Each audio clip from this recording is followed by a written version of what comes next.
Hey guys, I'm Ray and we are streaming blacksmithing. Welcome everybody. Thank you so much for joining me today.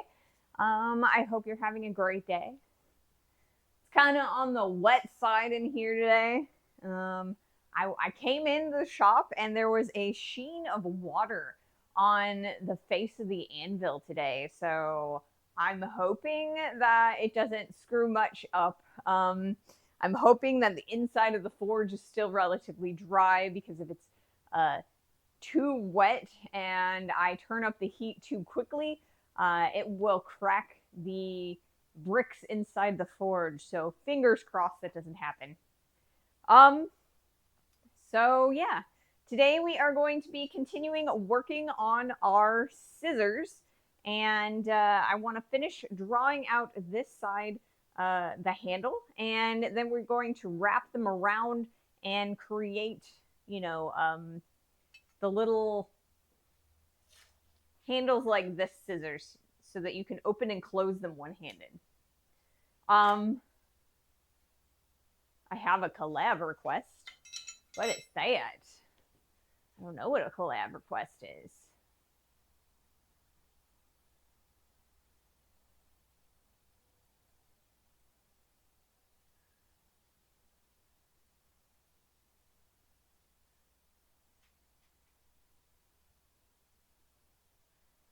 I'm not entirely sure what one is. Oh, okay, I see. Welcome in. Welcome in, Zelku. Thank you so much for that raid. Welcome to the stream. We're just getting started. We are currently working on a set of scissors, and I've got to finish working on drawing out the blade a little bit. And yeah, we're going to wrap the blades around into good scissor handles, and then we'll probably start doing a little bit of grinding.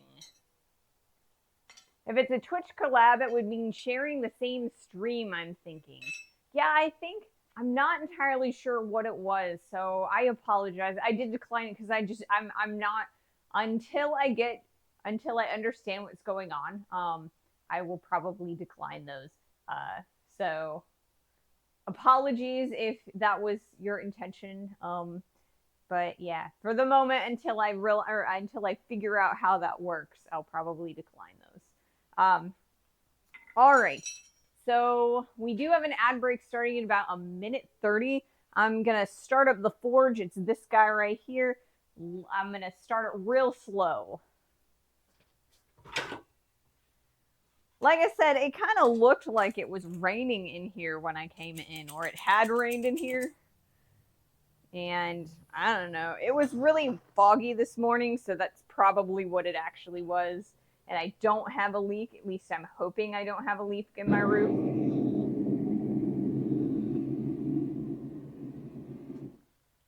Whoop. Sorry, I was trying to raid, but Twitch keeps changing stuff. No problem. I appreciate the raid. Thank you so much. I'm having a little, like I said, I'm having a little bit of trouble with my forge, or getting it nice and started, because it's a little damp in here. Alright.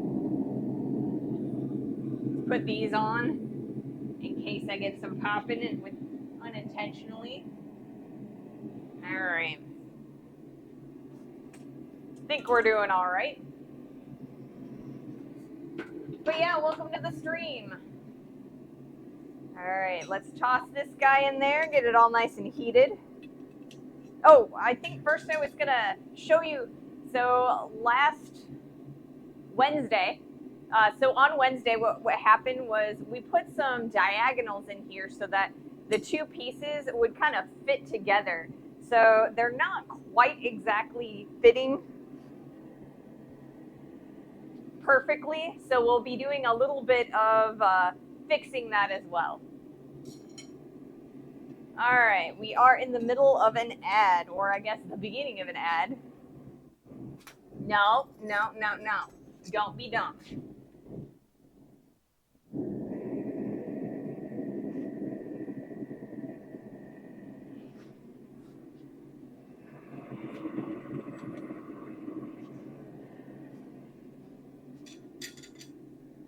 Fighting a forge, it seems. I'm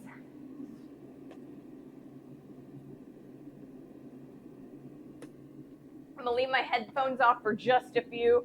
I've got them, and once I'm fairly confident that the forge is going to continue on its own.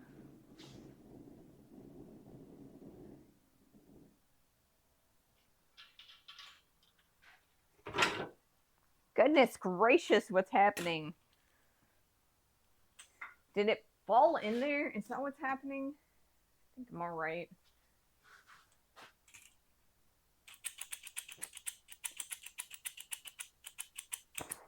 There we go.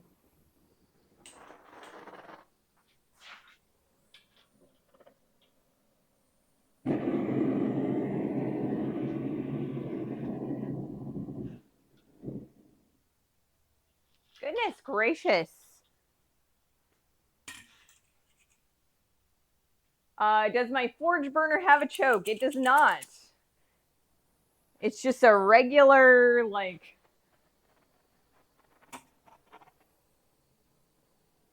You put that there, and I will take a look. Okay, as long as you're doing that, it should be all right. All right, so my gas choke is not... It hasn't moved, so... I don't know what's going on. I still think it has something to do with the fact that it is super, super wet in here today.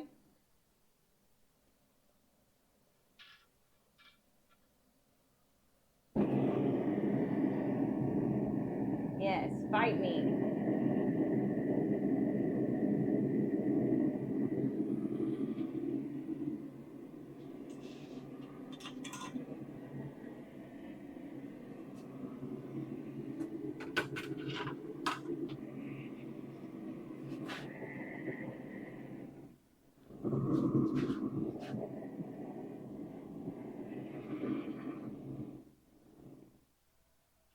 Oh. You know what? I'm going to turn on the other forge because the little one should be a little bit better. It's blowing off at the end of the burner. Try closing off the air a little. Piece of tape covering the intake. I have never had that as an issue. I've never had that as an issue, but I don't know. If I need tape, then I'll have to go in the house for it, I think. I think what I'm just going to do is we're going to work on the other forge for the moment. Apologies.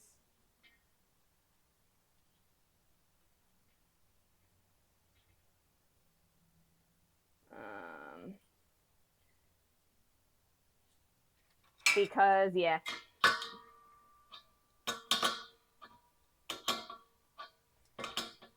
I need to take a look at the big forge and make sure that we're, you know, that it's going to be safe to use. So I'm going to flip forges and we'll get started. Apologies.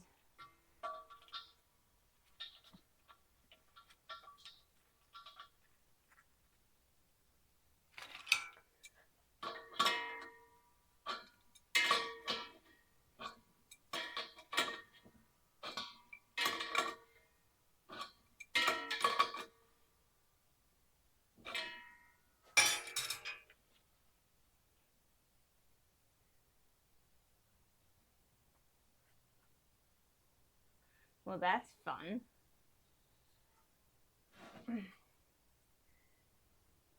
I don't know why, but this tank is not wanting to start or to turn. Why is the gas not wanting to turn on? That's so fucking weird. Oops, apologies for the... What is going on?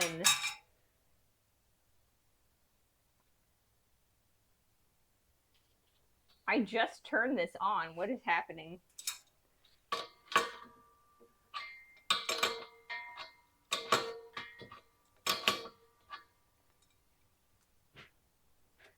I do not know.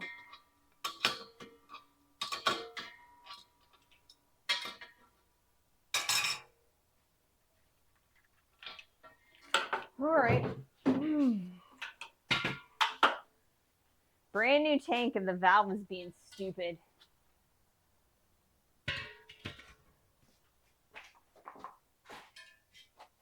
Let's try this guy.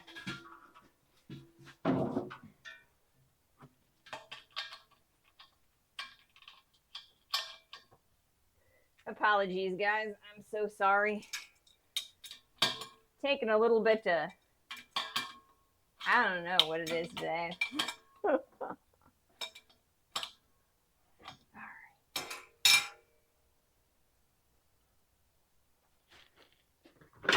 Let's try this again.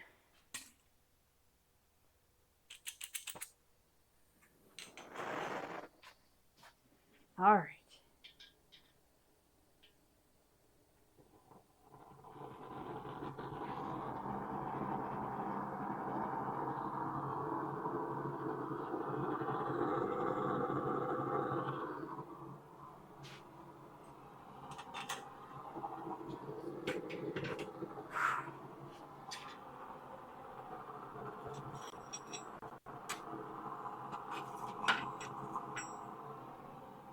All right.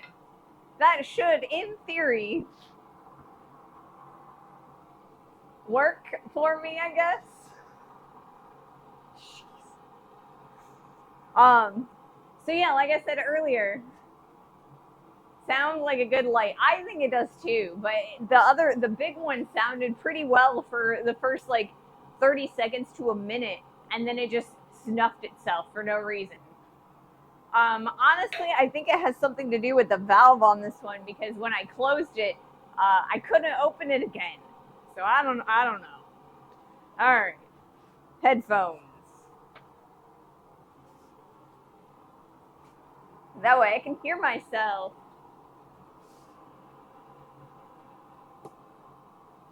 Morning, Lexi. Morning. Yeah, it's definitely one of those days. I was having quite a bit of trouble just starting this forge today, so hopefully we'll be all right. We might start having a little bit of trouble when I have to start bending the handles to create the loops, because if I can't get them completely bent in one heat, they're not going to fit in the forge anymore. So we'll see. Did the weather skip me? No, it's still on its way. So, we are supposed to have severe thunderstorms overnight and into tomorrow morning, and there is a possibility for tornadoes. But while it was supposed to happen originally in the afternoon, they have delayed it and pushed it back to use a jig. I can do that. I have a jig, guys. I has a jig. That's not my jig. Where is my jig? Yeah, so we have, here it is.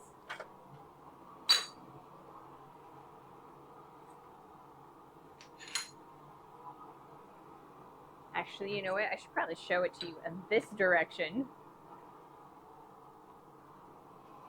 So this jig, it has a piece of stock that's sticking up here, and then it has a piece of black iron pipe.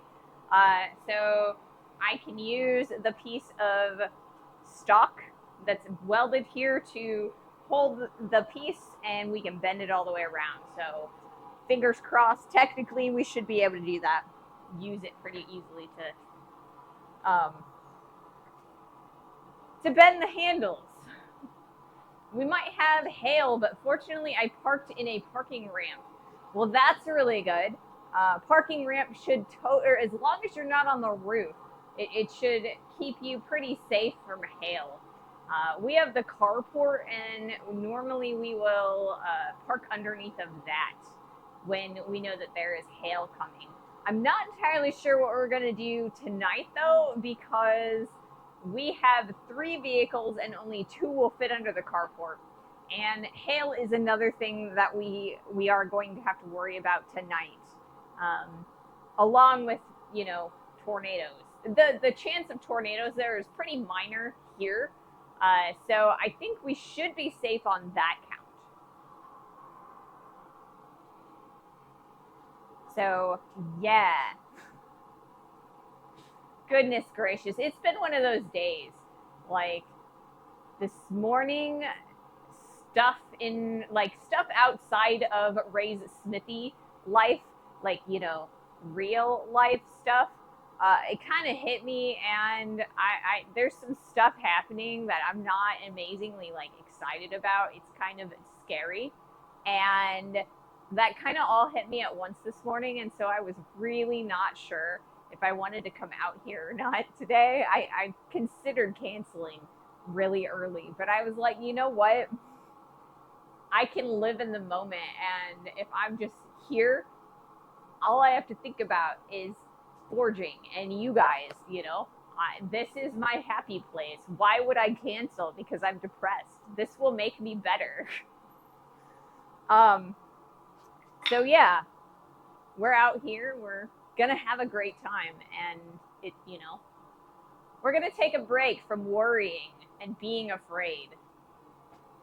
We're under a tropical low. Hasn't stopped raining in days. Water well has gone artisan. Wow, that is super. I don't know. When it gets that bad here, we always have to worry about flooding, right? Our sump pump is working pretty hard as is, and we normally don't get water in the basement, but like, you know, I do live near the Mississippi River, near-ish, and so we always have to worry about it flooding because dams break and levees and whatnot. So I don't know.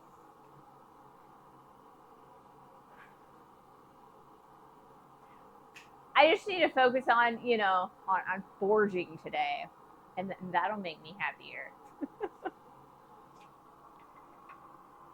That's kind of one of the reasons I took up blacksmithing to begin with, is because you look at steel, and a lot of people, they'll look at it and it's like it's very permanent, it's rigid, it's not going to move, it's strong and cold, and you know, it's very permanent. And then you heat it up in the forge, and you can manipulate it. You can make it how you want it to be. You know, you have your imagination as your limit, and there's some like hope in that. I feel like, you know, when you're down or when you're, you know, having issues, when life gets you down, you can always come out to the shop and, you know, pound away, you know, the stuff that bothers you. So that's what we're going to do today. We're going to hammer our frustrations away. All right, let's do our first heat. We're just getting to the point where we've got plenty of heat. It's going to be a short one though, because like I said, the top of my anvil is a little bit wet, so we might see a little bit of steam.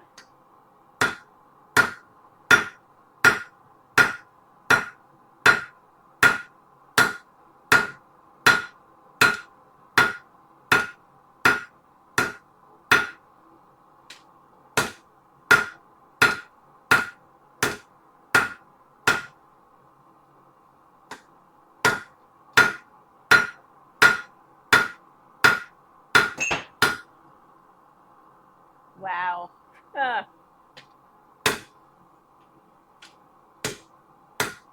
right, let's put this back in the forge. Start heating up. Okay, what fell? I don't know what fell. That's so weird. Something fell over there. Yeah, lots of flooding, but I've never seen water shooting out the top of a well under the pressure from the aquifer. Neat stuff. That does sound pretty, actually. As long as you're in no danger from, you know, flooding or, you know, I have actually seen that happen a little bit with like sewer grates, right? When it rains super duper hard in the city, the storm drains they start overflowing, and you can see water trickling up from the storm drain or drains. It's a little bit unnerving, actually.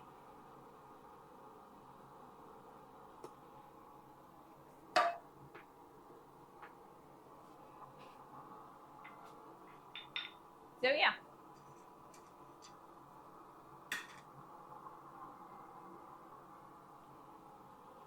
But I haven't been in the city in quite a while, so you know. And here, I live on top of a hill, and so we don't get a lot of flooding on the top of the hill. There's a couple like divots and stuff in the yard that kind of flood a little bit. We get like puddles and stuff, but nothing major because we're like way above the water line here.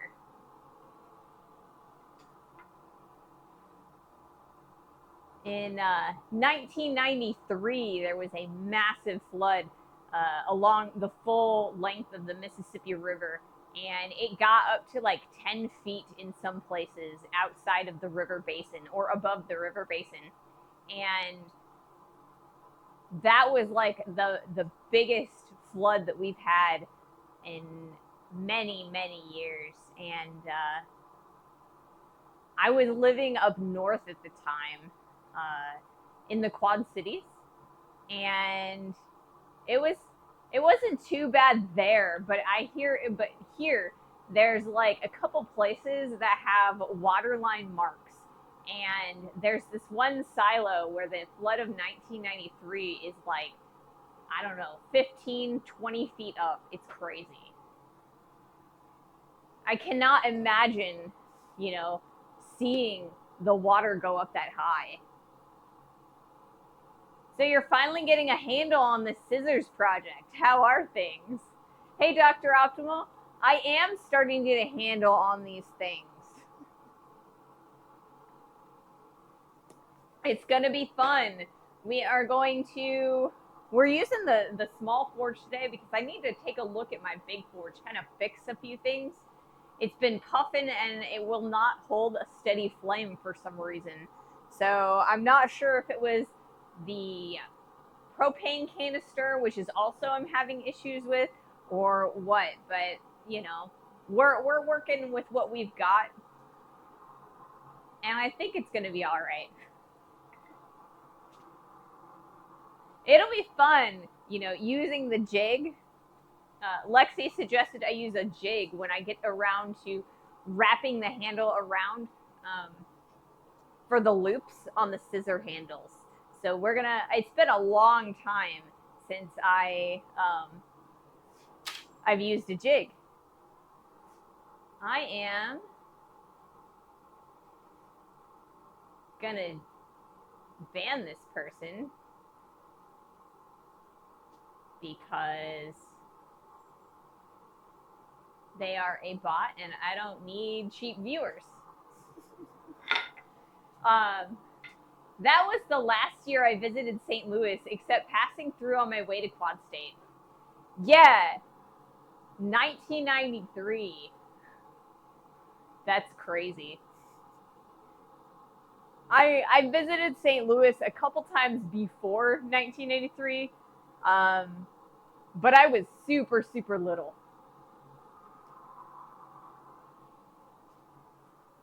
All right, let's do another heat.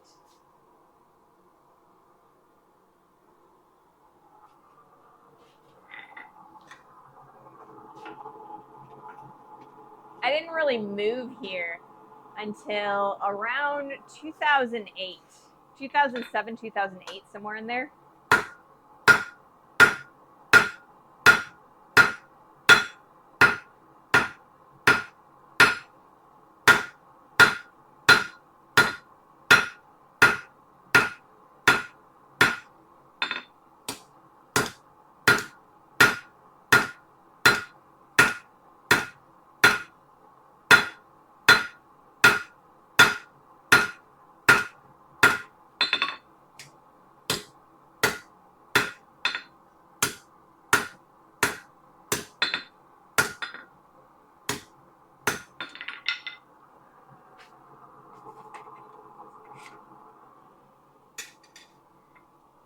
My junior year.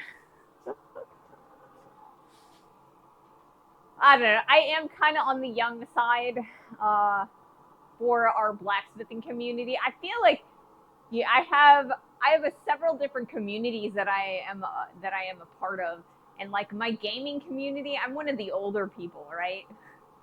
This year I turned 40, so yeah, I'm kind of older when it comes to playing video games, but in the blacksmithing community, I am kind of young in general.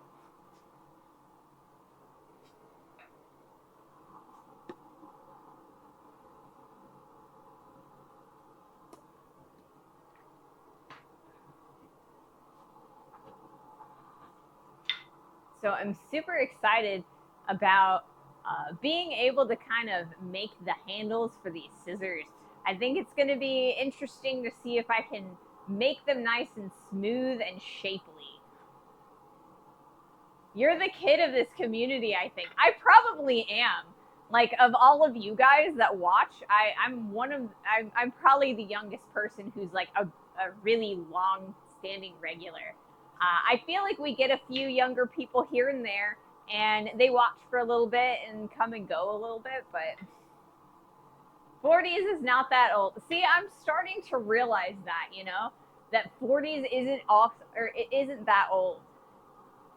The one thing that kind of intimidates me about turning 40 this year, though, is that I can't really say I'm a kid anymore because when you get to the 40s, then you're like approaching middle age, and I feel like I have to, acknowledge that I'm an adult, and I don't feel like an adult. And I mean, I feel like, or when I was younger, in my teens and 20s, I was like, oh, 30 is old. And then when I got to my 30s, I was like, I still feel like a kid. Wait, is she saying I'm old? I didn't say anyone was old. I just said that I have to acknowledge that, or I'm trying to decide if I have to acknowledge that I'm an adult.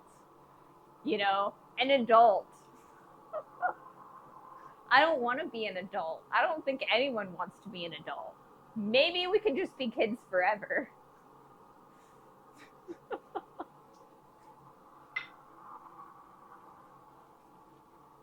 But I mean,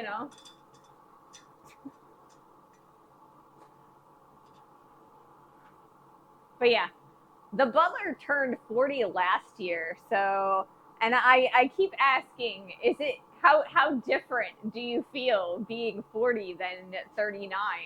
And the butler's like, I feel no different.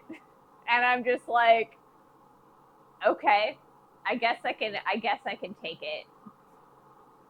I told my mom last year that I was, when I turned 39, I was just going to stay 39 for the rest of my life. I was going to be 39 for the second time, and just never count up again. I don't know. Now that I'm approaching, the month, because I guess my birthday's in August, so I still have like a little less than 6 months. So to get to wrap my brain around it. So I'll probably just tell people that I'm 40 because that's kind of Hey Mahalo, welcome to the stream. Thank you so much for that re-sub. Thank you. 13 months, man. I was looking at my YouTube history, like all of the videos that we've posted up on YouTube, and I've been taking a look at, the different playlists that I have because I put a monthly playlist out for all of the raw streams, and then I have a separate playlist for all of the edited videos that I do. There are 60 in that playlist. That means it's been over a year because there are only 52 weeks in a year, and I post one video a week. So we are like 2 months beyond a year. I did celebrate my 25th annual 25th birthday 5 months ago. Wow. See, that's the way to do it, right? It's the, 20th anniversary of my 20th birthday. Let's do another heat.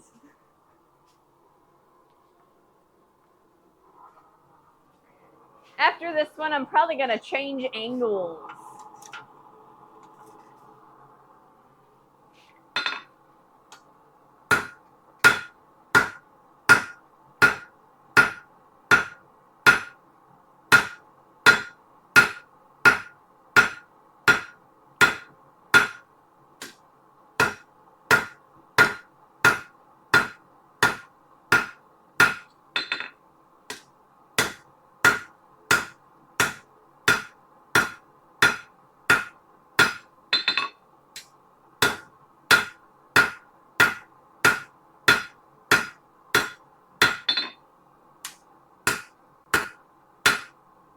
All right. Take a look how we're progressing. Got a few inches left to go, but we're making some progress.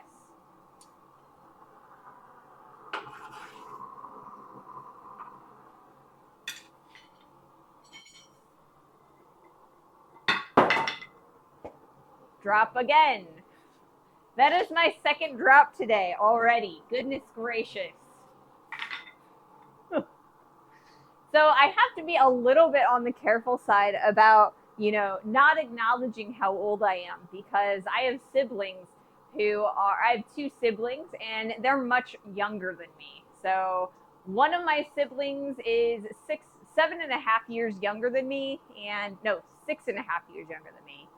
And my other sibling is like 10.5 years younger than me. So I kind of feel like I have to acknowledge how old I am at least a little bit, because if my siblings surpass me in age, then it gets really suspicious.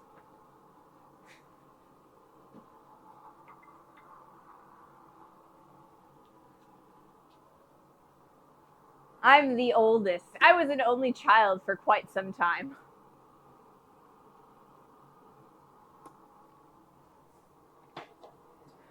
But it's all good. I love my siblings. They're great.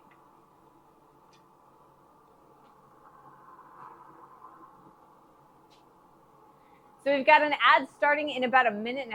So I think I'm going to change the camera angle like I said I was going to do.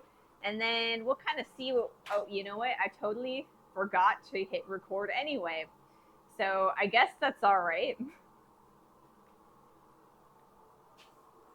That's all right, guys. That's all right.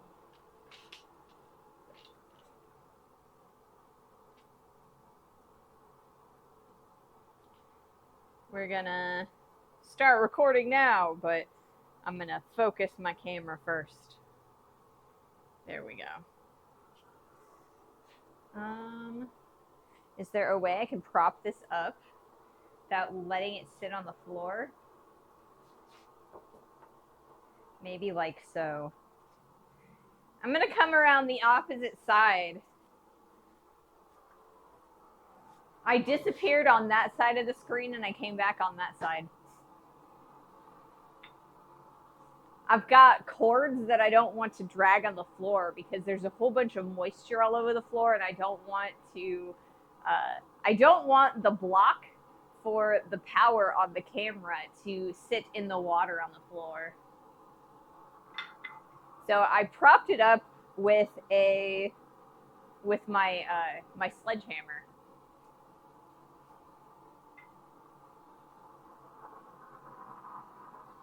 So today it is a super nice day outside. We are in the 70s Fahrenheit today. That is super, super warm for this time of year, I think. Well, I guess it's not too bad. It's not like record breaking or anything, but spring is definitely here and I'm super excited. Spring is one of my two favorite seasons. I used to have summer as my favorite season, but I really think that spring and fall these days. It's the whole, I don't like forging in the really cold and I don't like forging in the really hot. but I prefer the really hot to the really cold.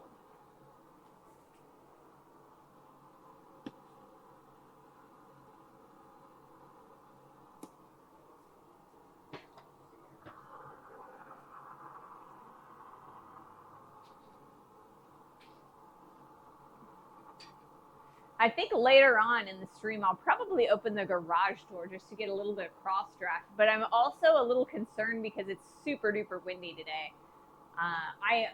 When I got out here to bring out all of the gear, I was worried that the wind, because it was so windy, that the storm had moved up. Then I went to look at the weather again, and it says that it's only going to be windy and it's not going to storm until tonight. So I don't know. All right, we be back. Let's do another heat. The only advantage I feel that cold has is no bugs. I am not a fan of bugs myself.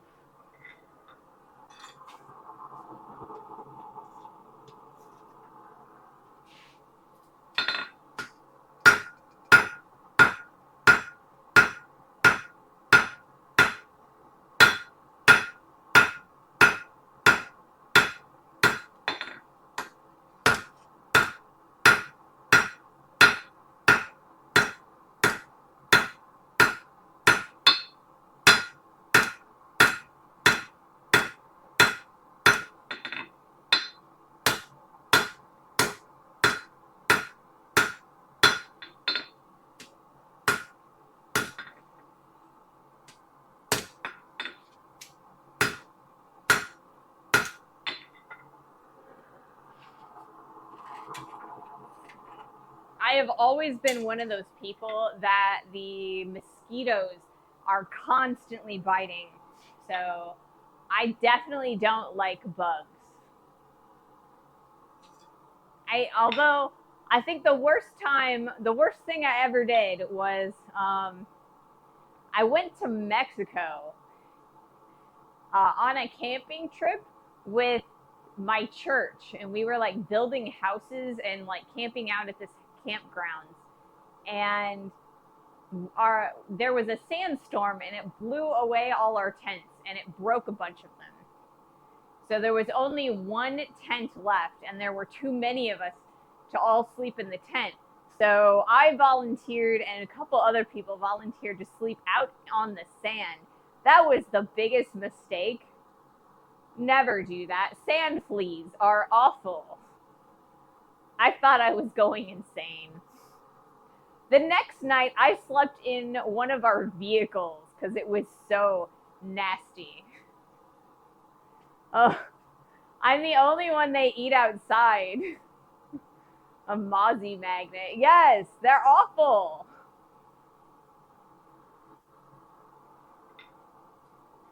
Definitely do not recommend.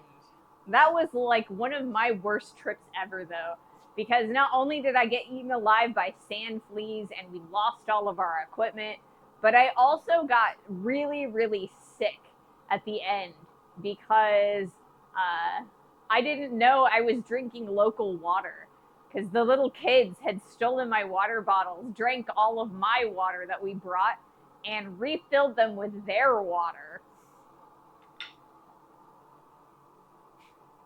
My mom thought she was. I mean, yeah, it was a thing. I got real sick. My mom was not happy because I came home, and for the next like 3 days I couldn't eat. I couldn't keep anything down.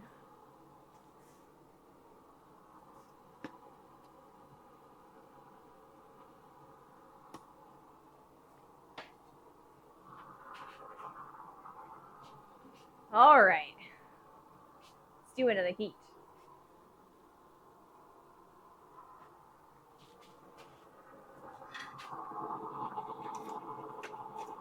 Should probably spend a little bit of time on the horn, but I'm kind of being a little slow today.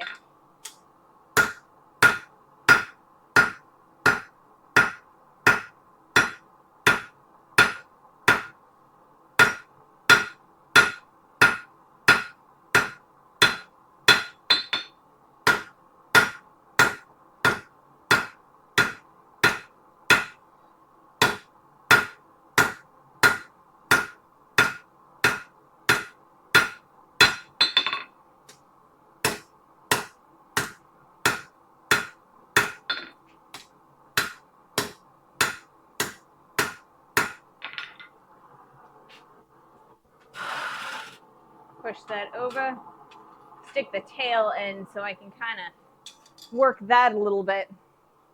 I'm gonna go get coffee, be right back. All right, get some coffee.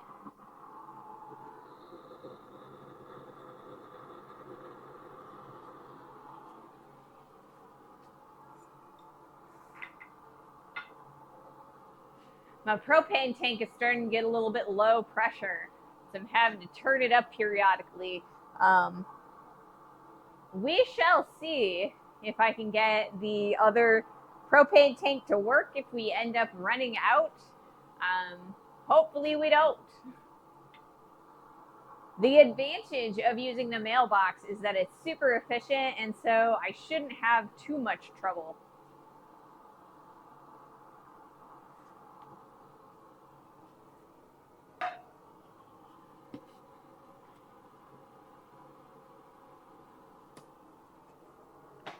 So like I said, my goal for today is to make both of the tails the same length, kind of clean them up to make them nice and like flat and get rid of some of the hammer marks. And then I want to round out the tails a little bit. And then I want to loop them around to make nice handles. So that is our goal today. If we can get both of the sides like looped, then I will probably end up ending the stream at that point because I'm not quite ready with my setup for grinding. But hopefully we can get everything set up to the point where all we have to do is the grinding.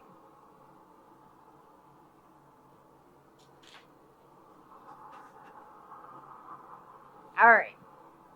And now the heat. Focusing in on the tip of the tail, it's a little bit blocky.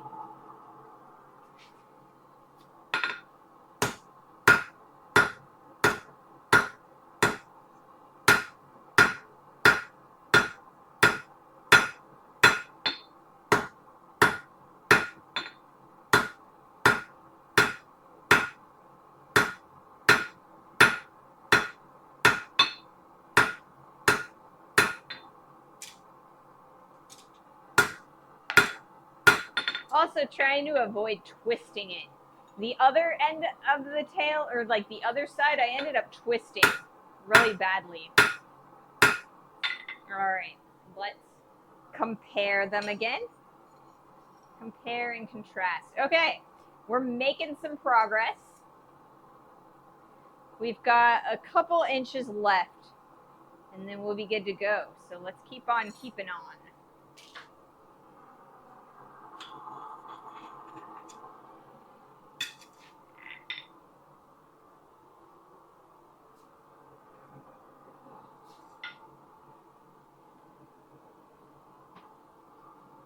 But yeah, I'm gonna open the garage door real fast. And then I'm gonna change the angle on the camera. So we're gonna come over here, because I think I'm gonna spend a little bit of time on the horn just to kind of make sure that everything is, or so that we can speed up just a hair. All right, I think that's all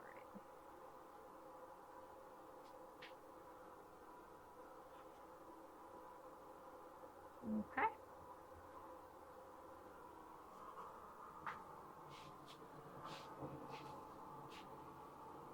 Ooh, the breeze is nice and cool and it's coming in now. We're not using the big forge like I thought we were going to, so we don't have quite as much ambient heat today, but it's still a nice breeze coming in through the garage door. I've been leaving open the side door and the window cracked to get a little bit of cross ventilation or cross breeze, but the big garage door is always better.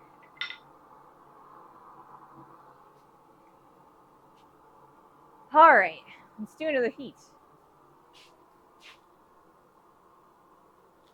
I want to going to put it over there. Put it over there.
So yesterday, I spent quite a bit of the day editing.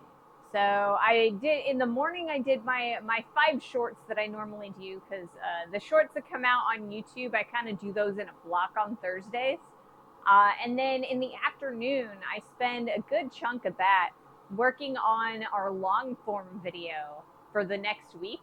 So I'm pretty good. I've pretty well got it locked for the most part. I need to record some stand-up for it. And a couple of things that I just didn't have a good recording for. A lot of times I say a lot of ums, and I have to re-record those little blurbs. So I have to do that and put some music to it.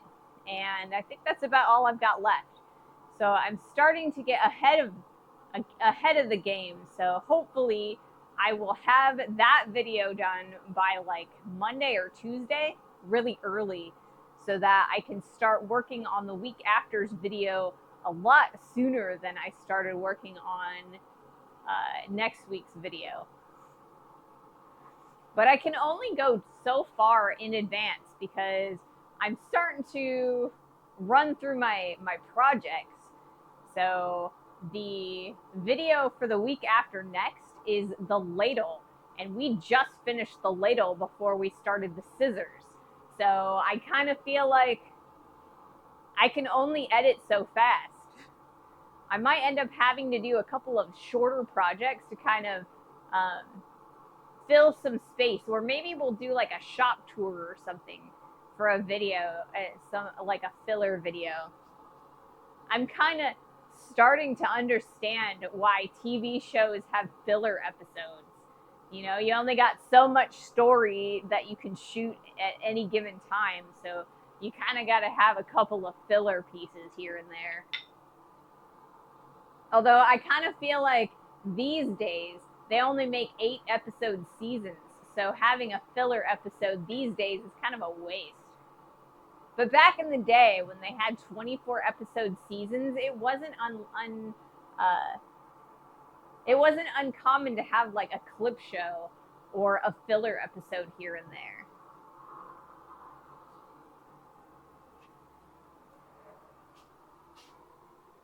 And I kind of feel like, you know, I might need to make one.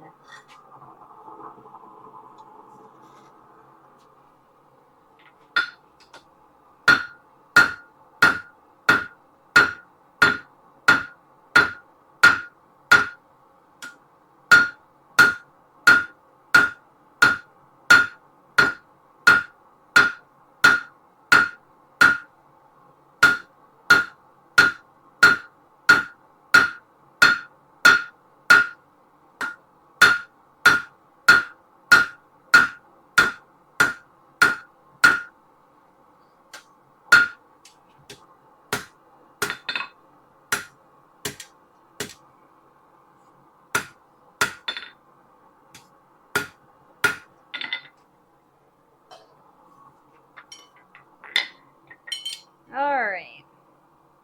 We're taking a look at these guys. It looks like we have just over a single inch to go. So I think I'm going to take it out of the very end there. It's a little bit on the thicker side.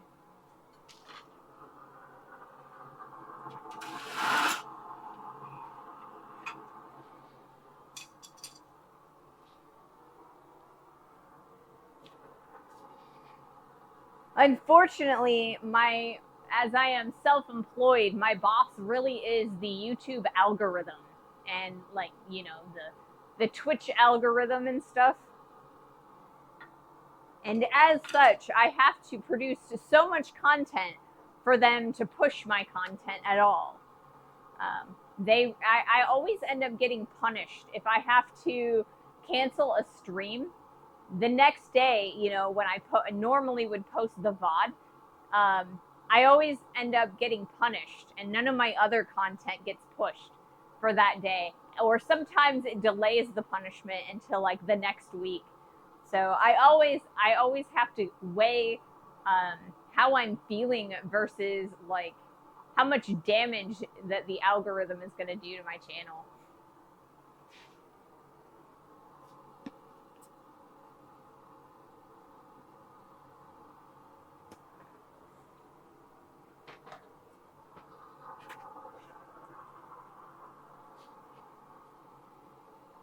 I kind of feel like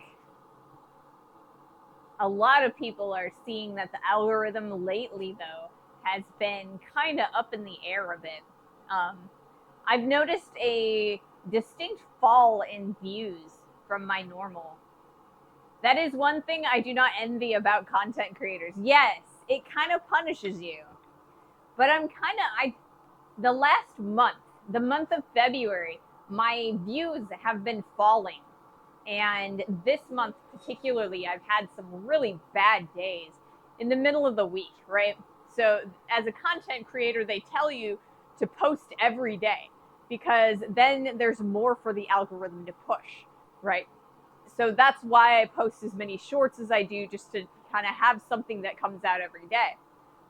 Well, I don't post on the weekends, and so there's always a little bit of fall off over the weekend. But this month and last month, there have been days in the middle of the week where none of my content gets pushed, and so I get like 100 views. Yes, always chasing numbers. I hope your coffee is good. Welcome back, Lexi. So yeah, I don't know what it is, but like I'm not the only creator that has noticed that numbers have fallen this last month and a half. Several large creators have been talking about it on their channels too. So I'm not sure if like YouTube has modified their algorithm, because every so often all of the social medias will like tweak their algorithm here and there, like kind of patch it, and it changes the way it finds creators. So I don't know what's going on, but it's not good.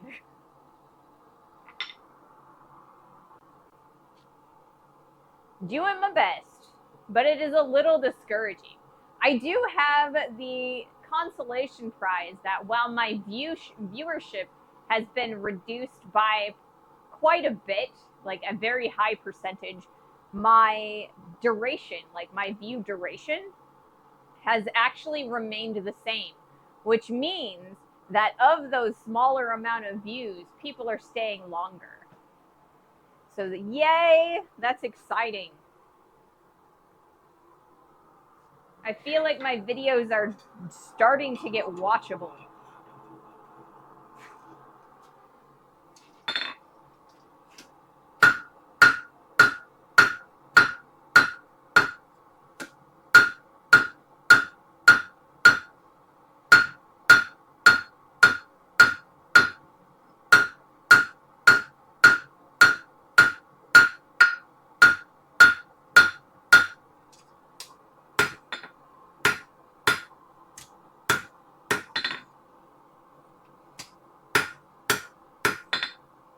All right, let's take a look again. Move that out of the way so we can see. Little bit longer, little bit.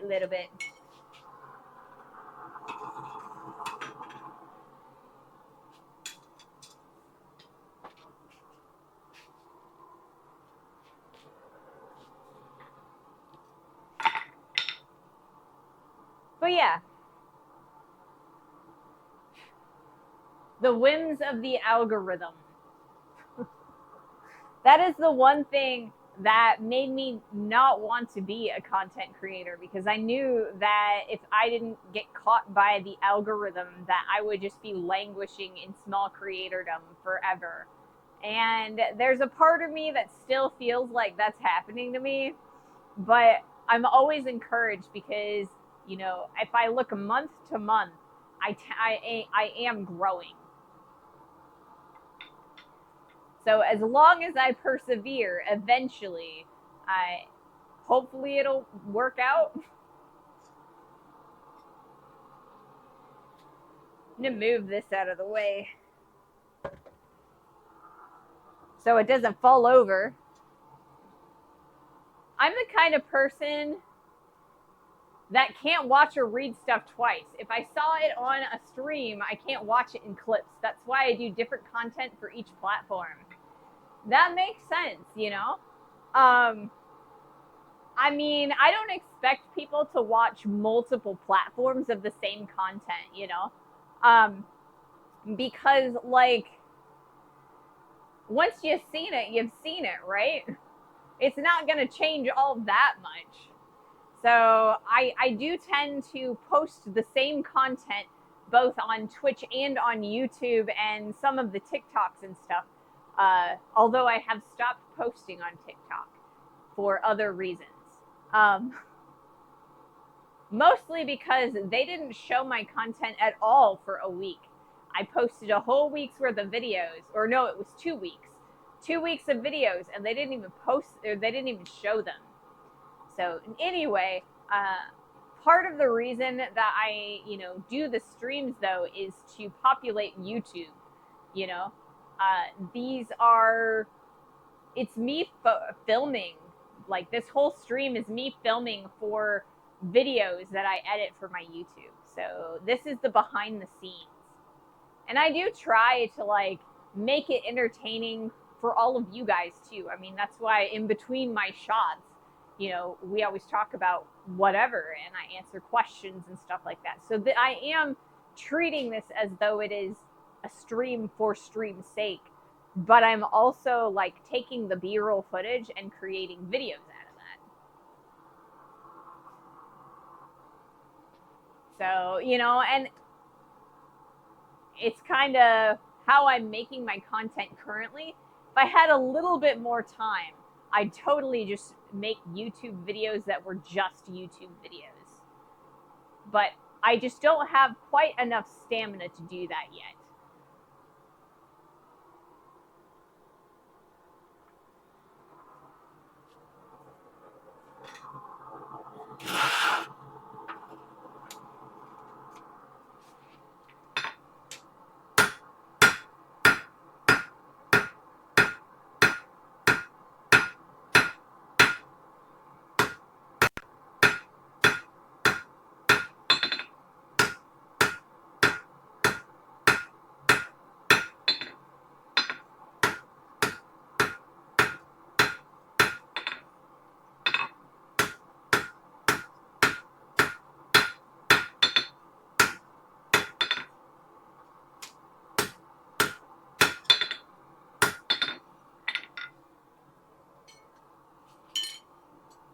As we get closer, I'm starting to kind of compare and contrast the two a lot more. And that's so that I know where I need to heat and where I need to focus. We need to focus here on this top section. It's a little bit thinner on this side than it is on this side. We'll grow that last ½ inch that we need to by fixing that.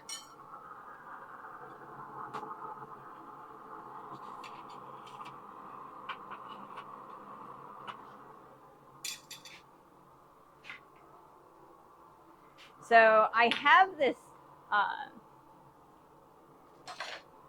so the butler and I were talking, okay, have you taken a piece of measuring tape and bent it in the shape of the handle you want to check your length? I have not. But what I have done is I've kind of, like, you know, bent like this, I guess, around, if that makes sense. And I've got a little bit of extra. So I'm using the scissors relatively closely as a reference. That works too. Yeah. So I've been thinking, the butler and I have been talking about doing a second video for some weeks or maybe all weeks. I would like to do a this week in blacksmithing, or maybe a this month in blacksmithing, where I go through like the Abana website, and then I go and look through everybody's websites and be like, this person is having a hammer in here. This person is having a conference there. We have X conference or class or whatever, you know, and I would love to do a this week in blacksmithing, just to kind of show people, point people into the direction of ways that they can get in contact with blacksmithing or with blacksmiths and get started in blacksmithing, kind of like a community events board. I haven't quite figured out how I want to, what kind of formatting I want for that. So I don't know. What do you guys think? Is that something that you guys would watch if I just did like a weekly or monthly like event where I just read out, you know, different events and kind of point to places to go and meet? It's an idea, like a blacksmith calendar, maybe. So we've got an ad starting in about a minute and a half. So once that's over, the ad is over, I'll do another heat. We'll kind of see, you know, what length that we can get on this last heat. I want to clean everything up. There's some lumps and bumps. I want to make sure everything is nice and even, and round out those two handles before we loop them around.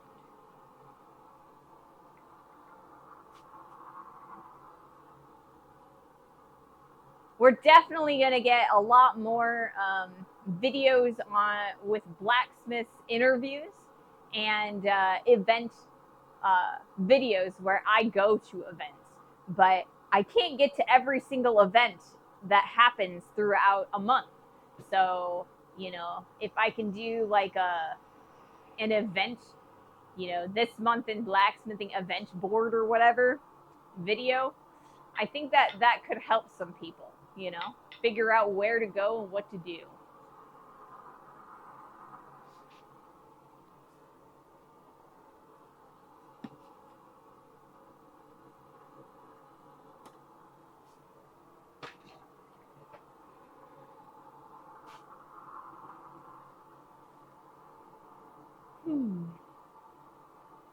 We are at the hour mark, so I think we're progressing pretty well today. But yeah, so I think I'm going to change the angle on the camera again. I know I'm doing this a lot today, but I'm trying to really hone in on getting some good footage for my videos.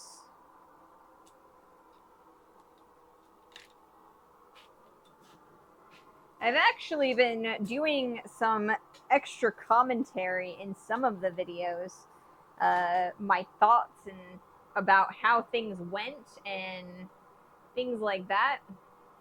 So it's not all repeated content. There is a little bit of new stuff in there that I'm starting to add. I don't know that it's enough that if you saw the stream that it's enough to, you know, get you to watch the video too, but it's something. I'm trying to make the videos more entertaining to watch.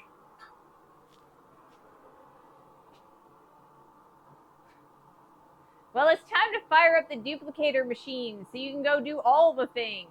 Yeah, it would be awesome if I was like multiple man and I could just like stomp, and then there would be two of me, and then I could strike for myself. Or I could, you know, like grab something from in the house and then I wouldn't have to leave, right?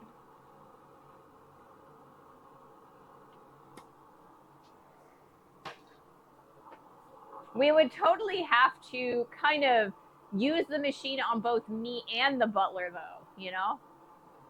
I think the butler would need the machine more than me because the butler also has like their day job. So, you know, we could have the butler at work and also here helping me with the stream. All right, let's do another heat.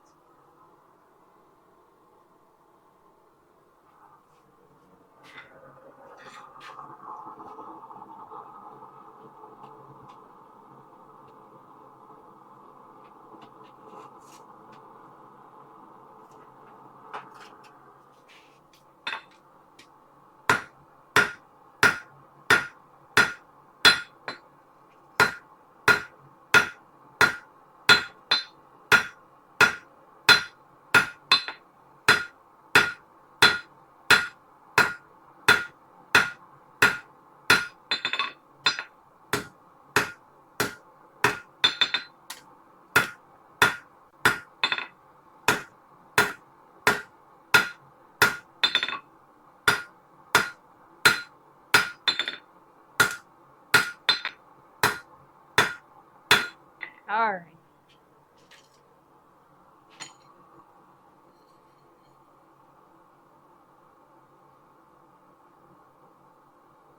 We didn't even make any progress on length that time. I think it's all right, though.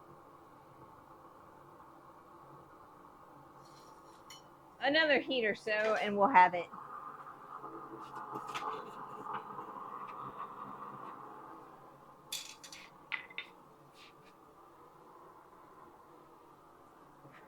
Rosie Robot to the rescue.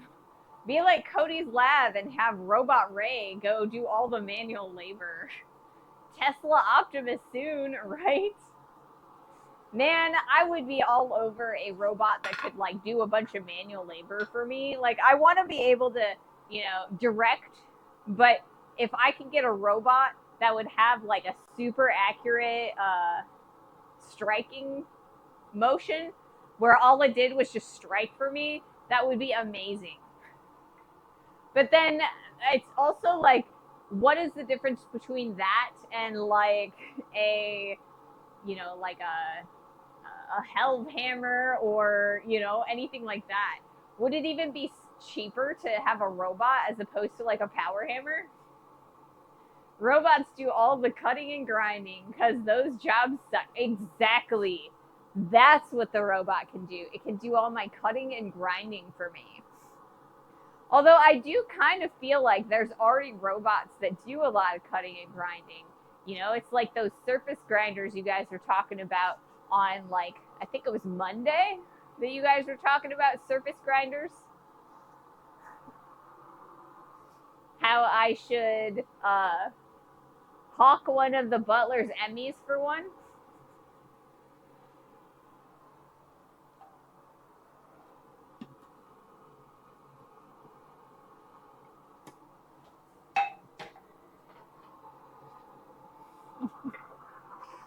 Robots. I kind of yeah. Yeah. I actually told the butler that you guys told me I should hawk one of their Emmys for it and sell the neighbor's truck. Yeah, so I told the butler, and the butler goes, I don't think you get that kind of money for one of my Emmys. I was like, you're right. There isn't enough material there, and, you know, it's not valuable enough. I hear they sell those industrial robots used kind of cheap. Do they? I don't know. I've never looked into that. Industrial robots? Crazy. Whoops, as I run into the anvil horn. That's always the best.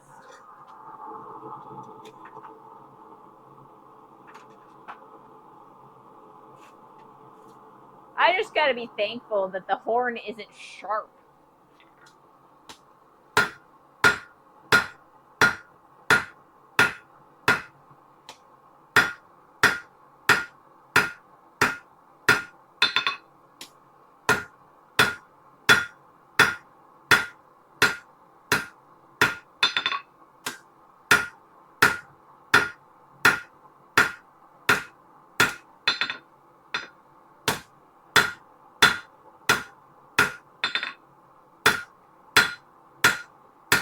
All right, I think we've got it finally. But let's take a look and see how close we are. I think we are definitely close enough. So, for the next couple of heats, I'm going to continue working on this guy. We're going to flatten everything out, and then we're going to start rounding it out. Take off all of the corners and stuff. But first, I want to flatten everything.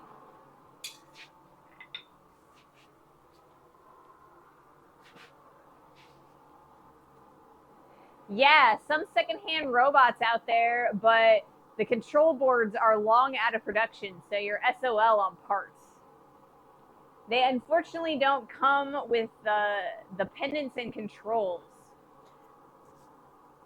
Yeah, you'd almost have to like program it yourself and like fabricate your own parts for something like that, you know? I'm sure that if you were really good at coding, you could kind of like figure out how to control it using like what is it, a Raspberry Pi? I wanted to call it a strawberry pie, but I'm pretty sure it's a Raspberry Pi. You know, you can run a program for the robot. Hey Ping, welcome to the stream. Hello, hello. Welcome, welcome. You are just in time. We've drawn out the handle on both sides enough that we can kind of flatten it out and start rounding them out. I've been watching tutorials on hacking treadmill motor control boards so I can build a 2x72. Fascinating, but it's no robot for sure. Yeah, that I don't know. That's a little bit complex for me, you know? Just start swapping wires. Eventually it'll do something. Yeah, eventually it'll do something. Even if that something is start a fire. I mean, I'm not afraid of fires, but, you know, electrical fires are a little less ruly than forge fires, you know? I want a robot snow thrower. Oh, that would be amazing. A robot that blows or that uses a snow blower so you don't even have to go outside. Oh, have you guys seen those robotic lawnmowers? Have you seen the yard boo? Yeah. Fire! Yeah, so they have these like robotic lawnmowers now. They're like the robotic vacuum cleaners, but they mow your lawn for you. Those things don't work very well from what I've seen. They're super expensive, and then you also have to put like dig up the edge of your yard to put in like some kind of boundary fence thing. I heard that it's kind of like an electric fence for a dog. But it's kind of the same type of thing. Are they very fussy? I know that robotic vacuums are pretty fussy. The robotic mowers work great in pretty flat yards. See, I don't have a flat yard. We have so many hills and dips and bumps. I bet it wouldn't work for us. It'd probably flip over and it'd be like a little turtle. It'd be like, you know, trying to roll over onto its like little rollers as opposed to being on its back. Yeah, they have snow blowers and lawnmowers. That is crazy. All right, let's do another heat.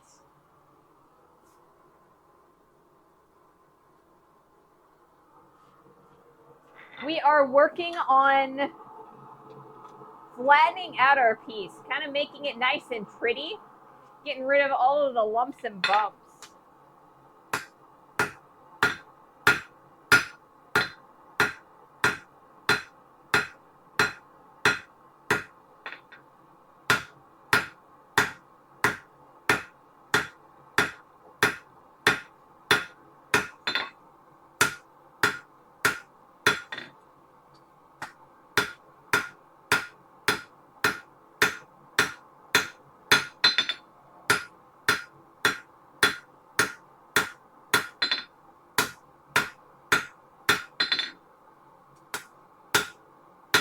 All right, we're gonna need a couple more heats on this. We've got a few bumps that we need to really iron out, and a couple like weird dings where I may have like hammered diet or sideways or something.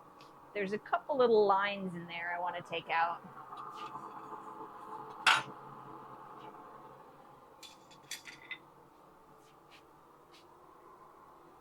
The snow blowers are not great though, unless you only have an inch of snow. See, I can imagine, right? Because like around here, it's like when we do get snow, we get a lot of snow. So I kind of feel like it would be super duper difficult for some short thing to like get through it and stuff. Because I'm just imagining the lawnmower robots that I've seen.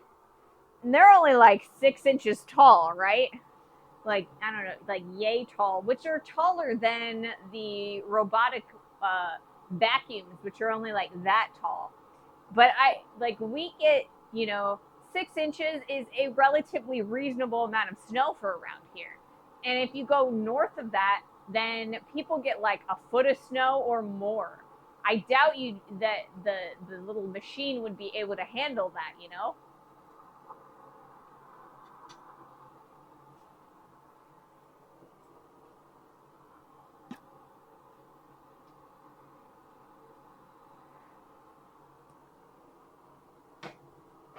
All right. Gonna do another heat. And then we'll probably start rounding it out.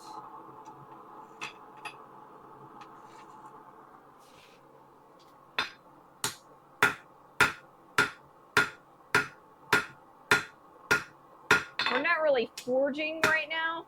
We're more planishing.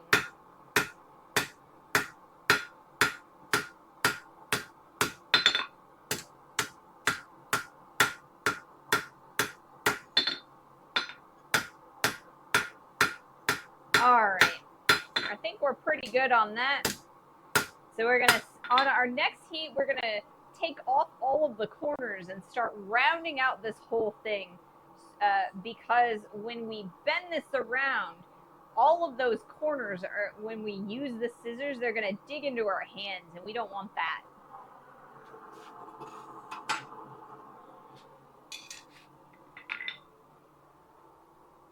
It barely gets cold enough here in winter to bother with a hoodie in the mornings. Yesterday it got down to like 70 and I had to put on a cardigan. Man, I would love it in a place like that. But I'm also like, I like living where I do, It's a pretty nice area. I just don't like the weather,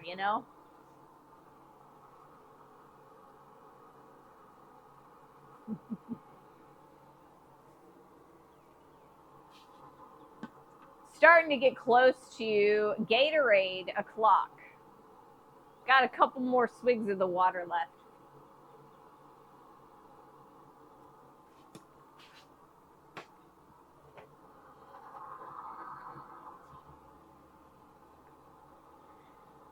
So yeah, we are starting to hit spring around here. So you're going to see me more in the short sleeves and less in the sweatshirts and the hoodies. So that's actually super exciting for me because I don't know. I don't like wearing the hoodies if I can manage it. But it also means that I'm going to start, burning my arms again. The thing about living where there are seasons, though, you are really for any weather, or you're ready for any weather. Yes, that is the case. We have to be ready for snow, hail, ice, super, super hot weather, I feel like where I used to live when I was growing up, which is like northern Illinois, the seasons were more defined, right? So you had cold all winter, from like November through March. It was just cold, right? And then, you got your spring and it was kind of like, it was spring, you know? And then summer was it was pretty hot, but it didn't get up nearly as high as it does here. I kind of feel like most of what we get in the St. Louis area is like warm. We're a lot warmer. Even winter is a lot warmer. Hey, Blue Red Metal, welcome to the stream. We are about to start rounding the corners off of the handles of our scissors. Once we get that done, we're going to wrap the handles around. I gotta figure out what direction I want to wrap the handles around. So we'll probably take a look at that. We only have 2 weathers, rain for 5 months and none for 7. We've had over a meter of rain in 2, ooh, gross. A meter of rain in 2 months? That is ridiculous.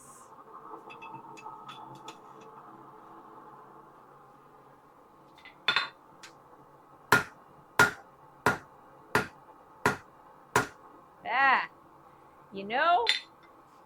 You know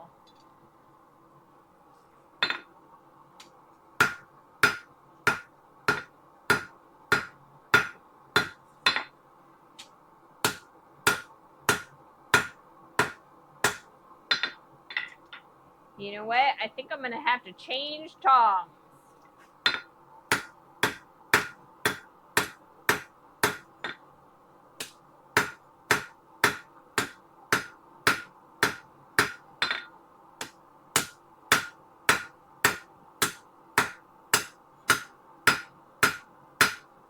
All right, let's get some more heat. We're starting to get a twist in here. And I think it's going to be all right because we're trying to round it out anyway, but more heat. Definitely need more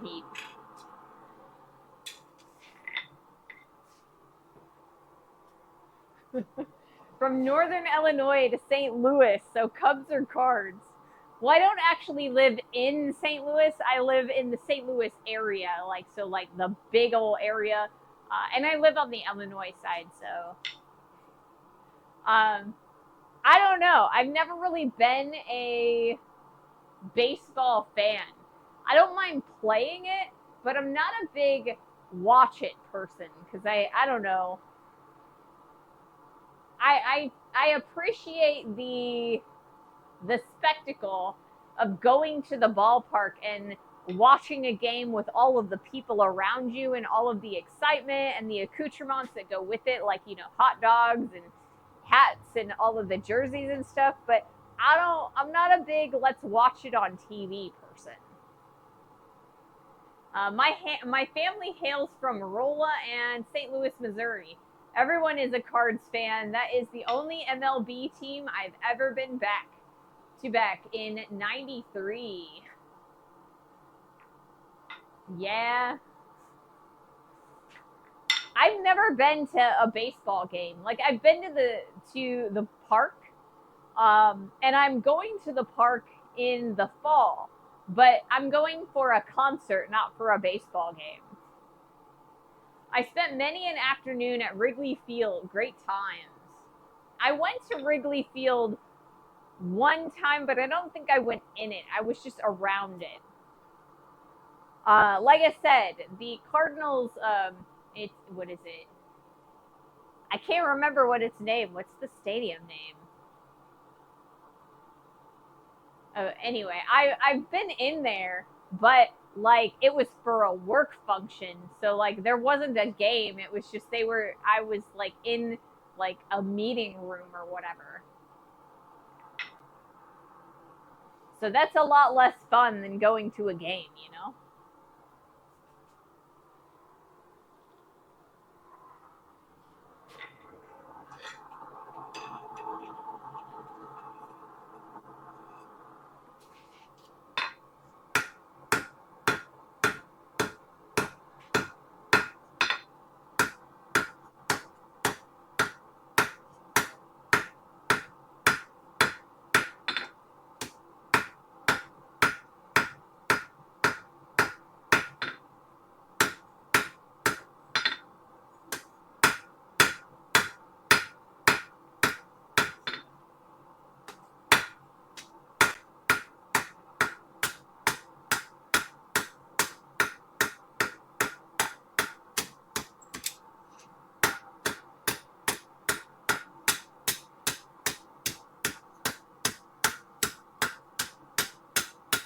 Okay, to get some more heat a little bit closer to up here, we're going to overlap some of the round that we've already made. About here is where we're going to heat.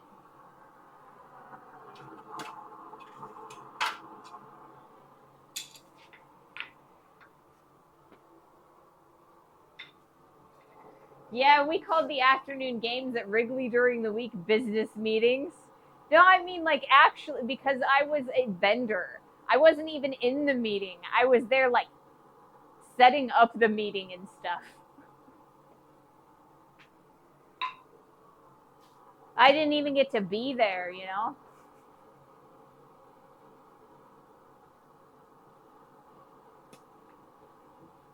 All right, this is empty.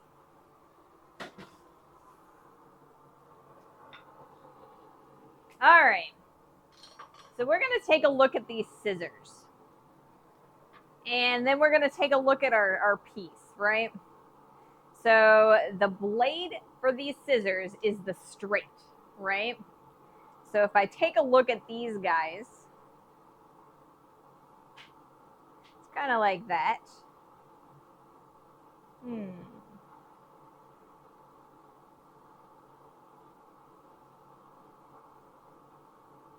Trying to get it so that it's going to actually function correctly. That's the challenge, right? So our shelf is not amazingly crisp, right? So I think one of the things that we're really going to have to focus on when we're grinding this piece out is we're going to really focus on making the shelves, like the little diagonals, really crisp so that the scissors will close all the way.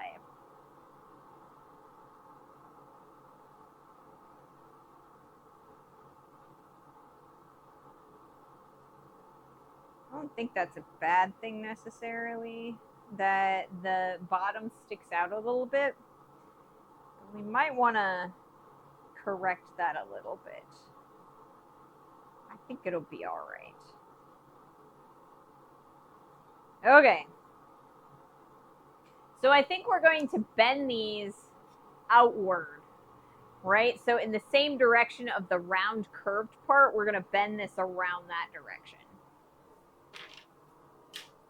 Somehow I doubt Anheuser-Busch will ever let go of that stadium name, seeing as how the original plant is right down the road. I mean, that is true. That is true.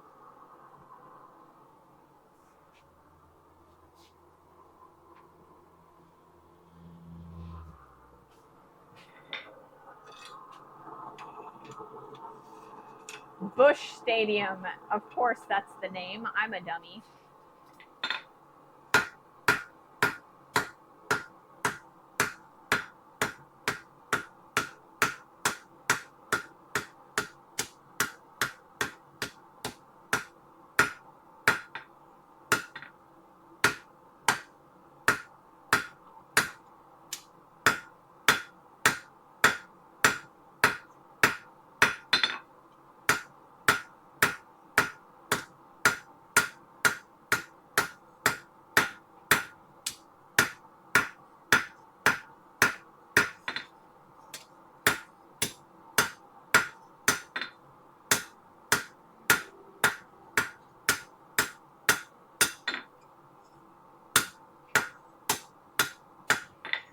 All right, there's a couple of places I've noticed on this very end that there's some sharp edges, so I want to take those off real fast, and then we'll start focusing on this area here.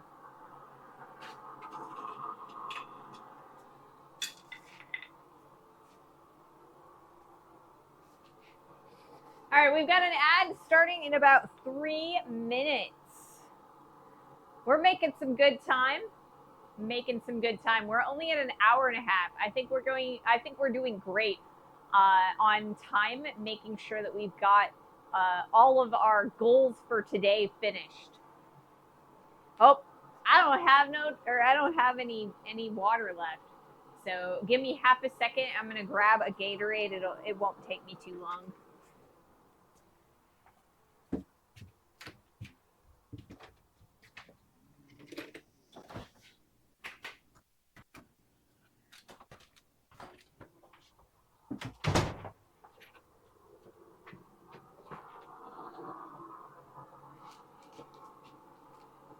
You're making excellent progress too, Ray.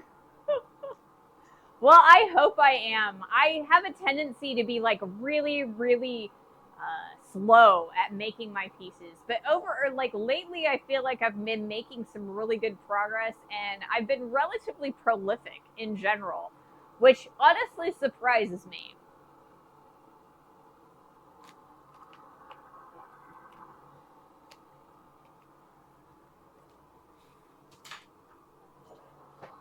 But I have you guys to thank for that, because I get into these. I'm not quite in a flow state necessarily, because I am continuously like talking to you guys, and that kind of interrupts my. But I'm almost at a flow state most of the time when I'm streaming, and I've been learning a lot. You guys have been giving me some great advice, and I've just been feeling how the metal moves, and so I'm getting better all the time.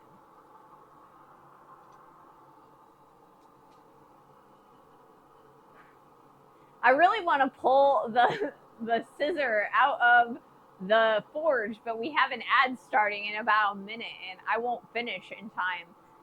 The ad will start in the middle of my heat.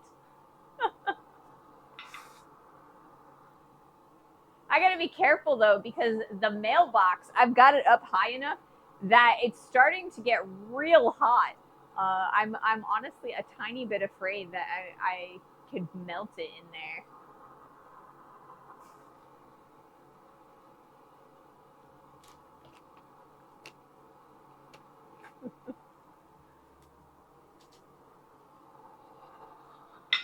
So yeah, once we finish rounding out that side, we're gonna go start working on this side. I want to kind of have both sides all the way drawn out and rounded out, and I want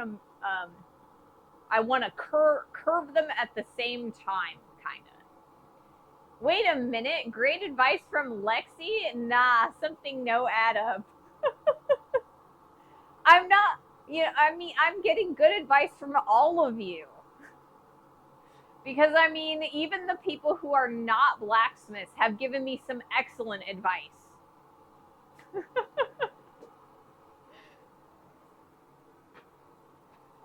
Excellent advice.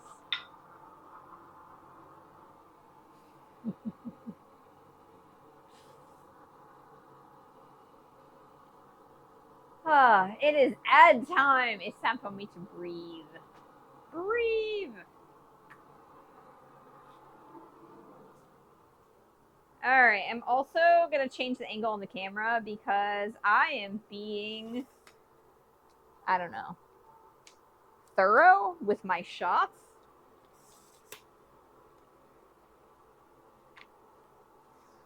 All right, I think we're going to do this angle.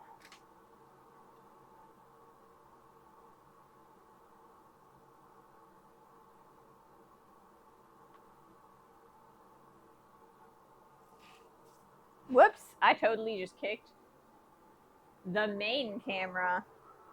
Bad.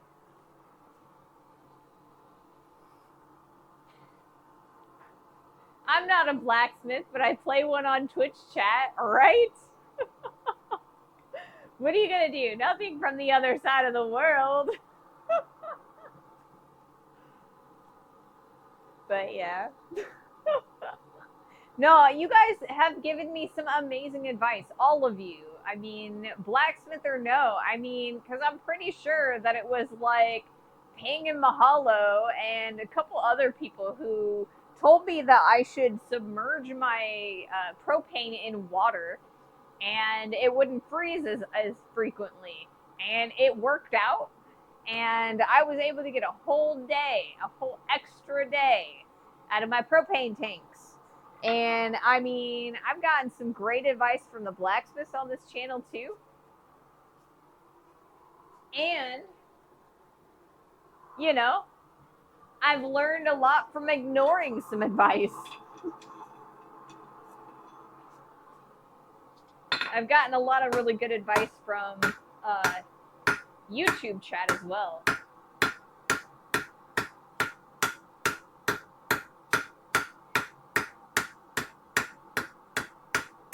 So those of you who are watching on YouTube, thank you guys too.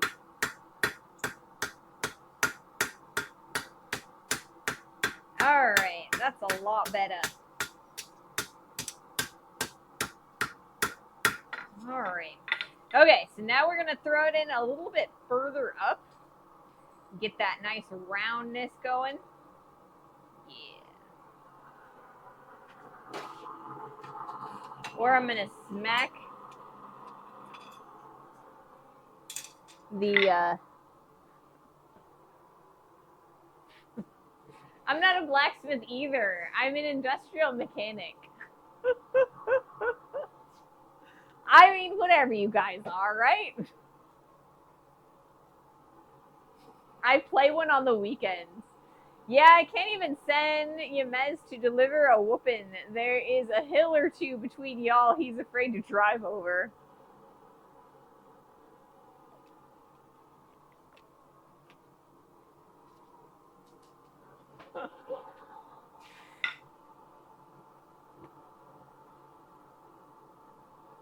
Yeah, I don't know.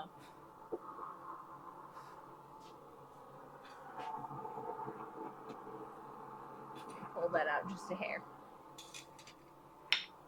But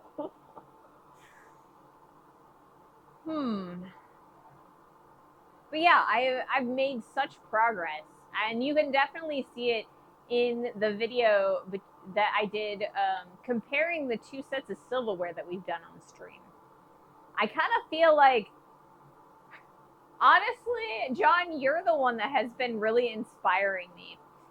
Your streams on Sunday, I've been watching them, and you've been doing a lot of like delicate work, and you work a lot faster than I do, and your cleanup work is immaculate.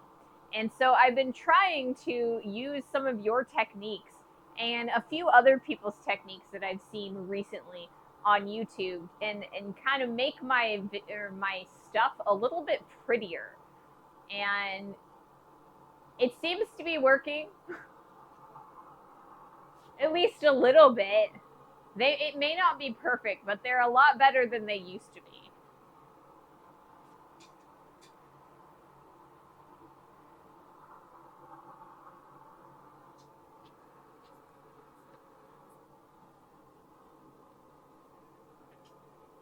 And I have to put this guy in there pretty quick too. We've got a weird twist in this one, so we'll be able to take that off when we start rounding this guy out.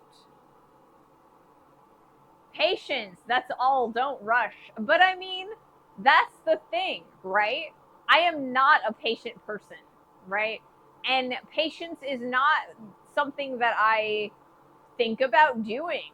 And just having you remind me that to take as many heats as I need, that actually helps quite a bit. Forge to finish is harder than it seems for us noobs. That's so true too, you know?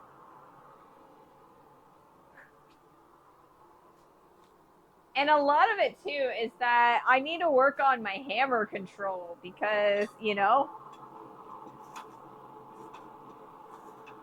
that's a thing too.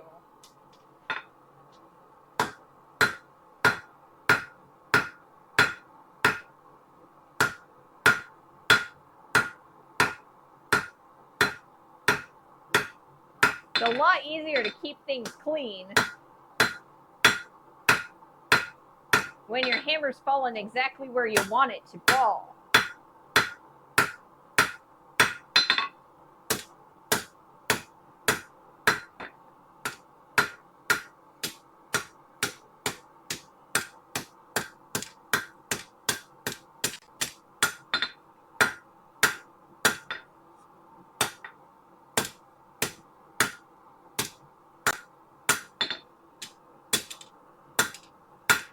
Couple more heats.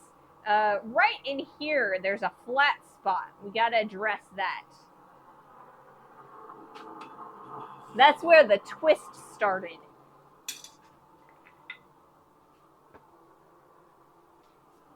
Does it often seem that, or like just one more heat hammering will make things just right? A lot of times, right? You know, I always say, you know, just one more heat, and there's, you know, my art instructors always used to tell me to push and push and push the project and make it better and better and better until you go a little bit too far, and then you have to back off, right? So, you know, if you're polishing, you get something mirror finish, and that's maybe a little bit too bright, too polished, then you kind of go back and kind of buff it out a little bit, you know? And I feel like it's the same with blacksmithing. You got to push it, and eventually you'll make it.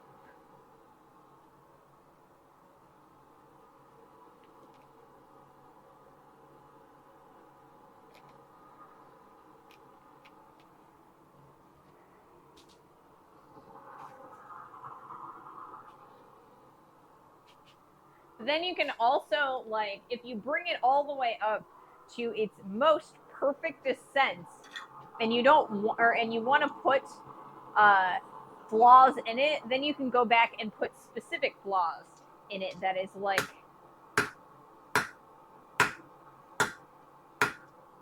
very deliberate and thoughtful.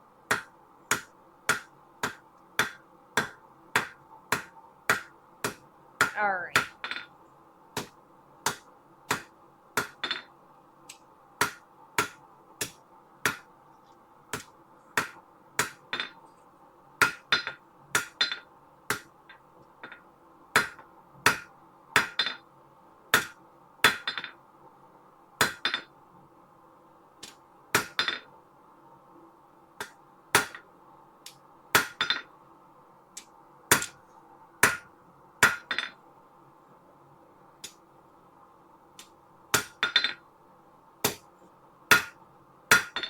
Okay.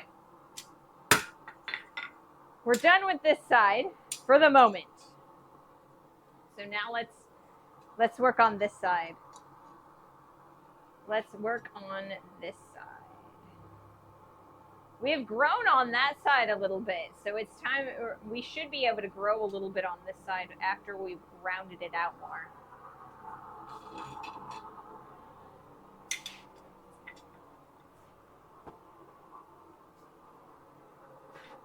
It's a helicopter flying overhead. I know you guys probably can't hear it, but I can.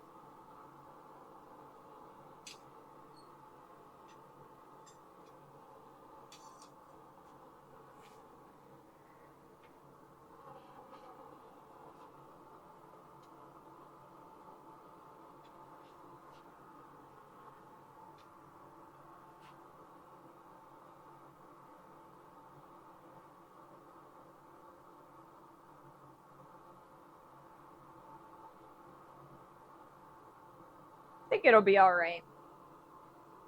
I definitely think it'll be all right.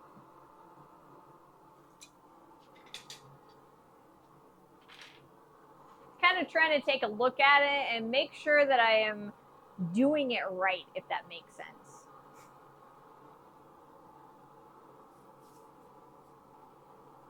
Since this is like the first time I've attempted some scissors, I feel like I'm right at the cusp of making a major mistake, and I have to make sure that I haven't, you know, gone too far and made that mistake already.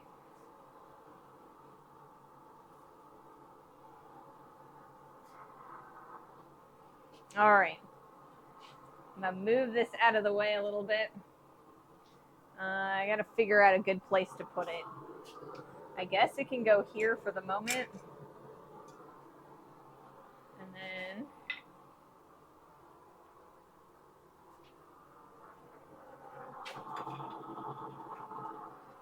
work on this.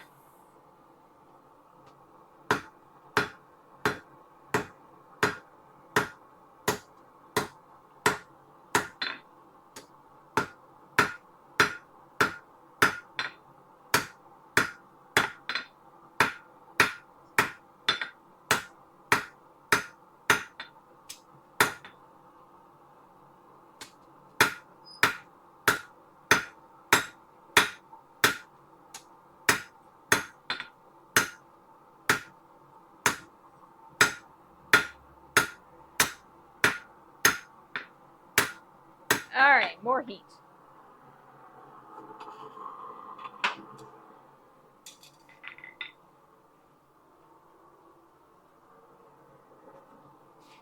Not doing a lot of forging here. We're mostly just kind of trying to smooth everything out, taking all of the quarters off, making sure that we've gotten rid of any lumps or bumps that we've developed during the process of drawing out at the ends.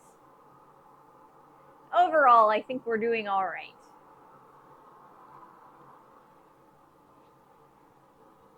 Once we're finished with this guy, it's probably going to take us several more heats. But once we're done, we'll heat up the tail and we'll start using the jig to kind of wrap the whole thing around.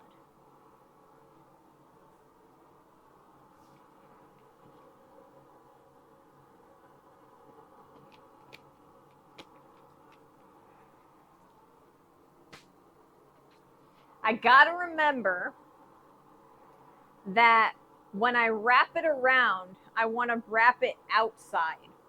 So facing, I want to wrap the handle facing the flat edge of the blades.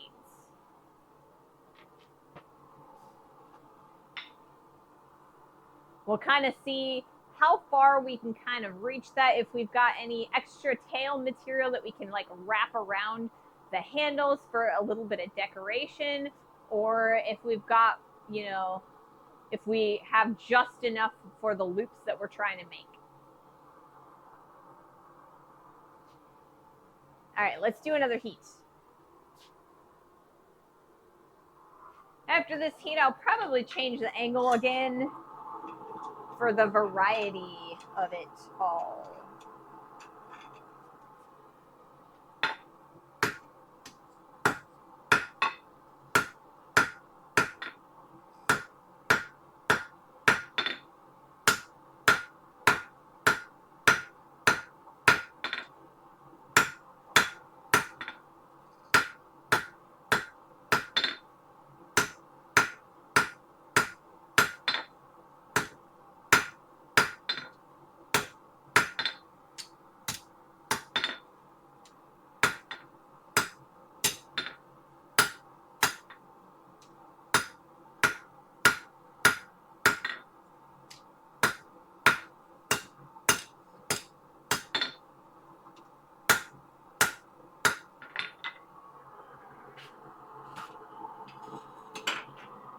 More heat, more heat. Gotta planish everything down, make it all nice and pretty. And I think it'll be pretty in the end.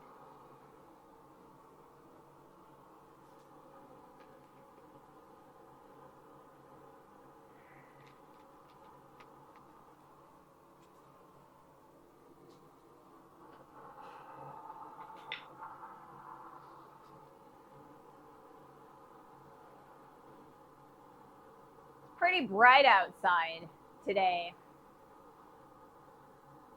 Nice and sunny. It's almost hard to believe that they have forecasted a horrible storm that is capable of hail and tornadoes tonight, overnight. But I mean, we haven't gotten that far. You know, the storm system hasn't gotten that far. So, you know, I'm sure it's going to happen because the amount of wind that we've got right now. It is incredibly windy. Part of me wondered if we were going to have some issues with the stream stability, but so far I feel like we haven't had too terribly many like laggy bits. So that's super exciting. Pretty happy about that.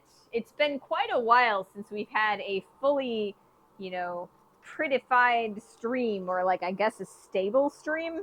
That's probably the correct phrasing on that. It's been relatively laggy recently.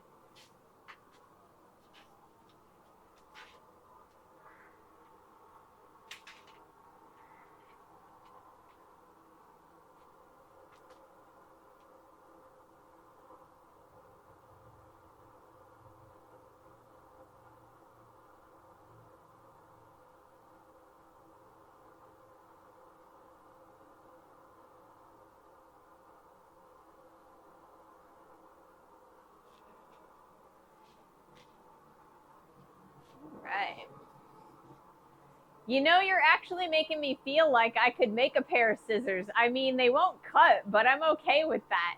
I'll just point to them on the wall and say, yep, I made those. Right? See, I totally feel like that's what's going to happen here, too. I don't think they're going to cut, but I could surprise myself.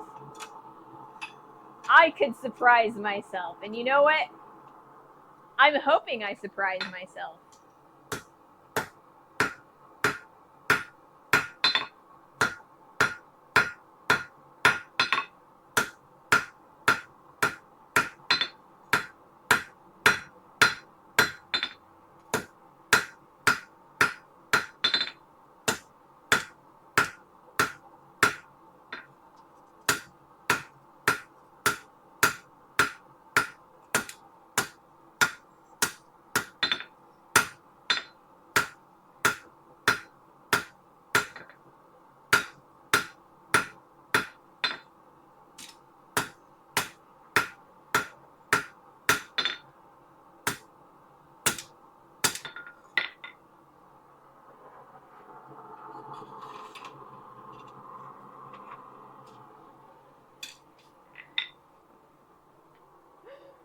Maybe I'll do Scissor Sunday or maybe not.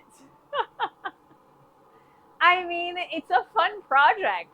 It's definitely a stretch project for me, making sure that every blow has a goal in mind and that I'm making progress with every stroke. But yeah, when I first proposed this project to the butler, I said that I think that when I do this project, a bunch of people are going to do scissors as well, right? Because right now, a couple of really amazing blacksmiths have done scissor videos recently on YouTube, right? But I feel like it's almost intimidating to see a professional, like really amazing blacksmith do that sort of project, because scissors is a really intimidating, it just seems really hard to do. And so I told the butler that if I make this video and I succeed, then if I can do it, you guys can do it, right? Because I'm not that good of a blacksmith, clearly. But you guys, I think you guys could do it. I think you guys could improve on my process, and I think you guys can succeed, And I think that's awesome. You guys should totally try scissors. And even if you screw up, you'll learn something. That's what I figured. I figured, might as well. I'm going to forge ahead and see what happens.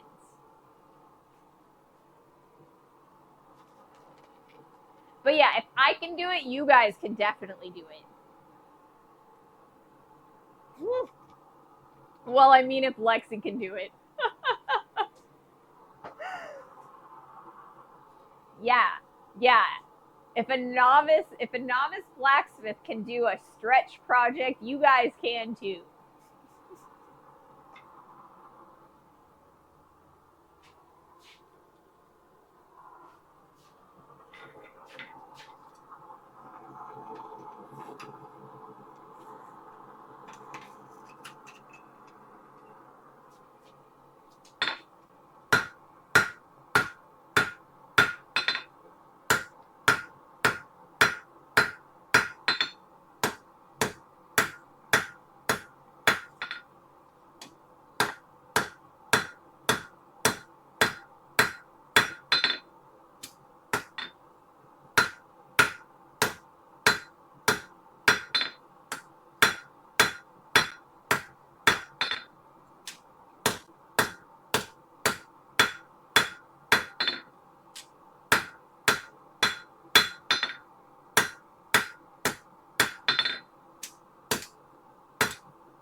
Alrighty.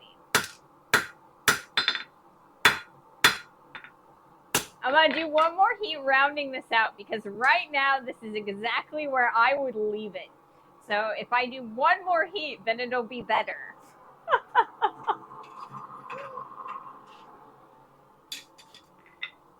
Hey, Jack. Welcome to the stream.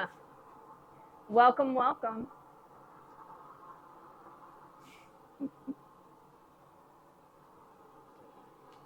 All right.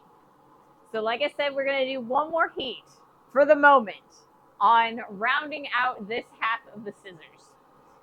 I guess I can't really promise it's one more heat because I might decide I need another one.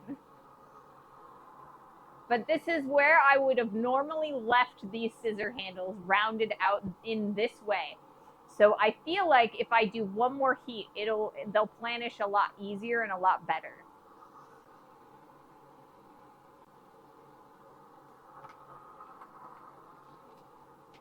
So we'll do one more. So then after that, we're going to kind of take a look at the scissors, the example scissors that I have, and we're going to decide where we want to bend them, where we want this end of the handle to be. And yeah, then we're going to bend them. We'll see how well they do, or I do.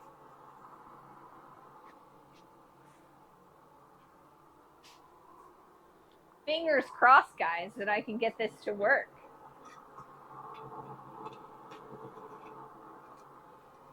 That I can make this all nice and pretty.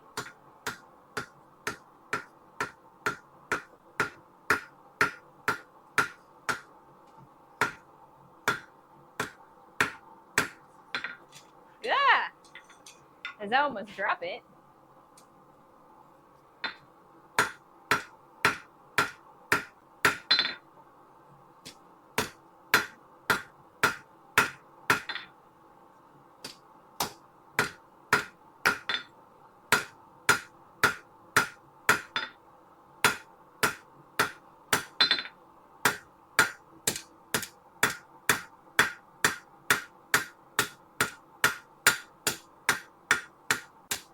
All right.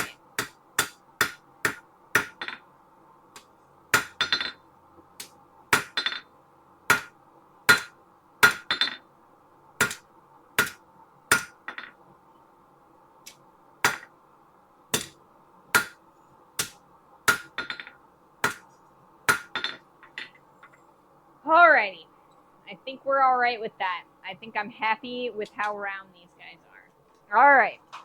So I'm going to take a look at these guys. I think we want to go right around there as the apex.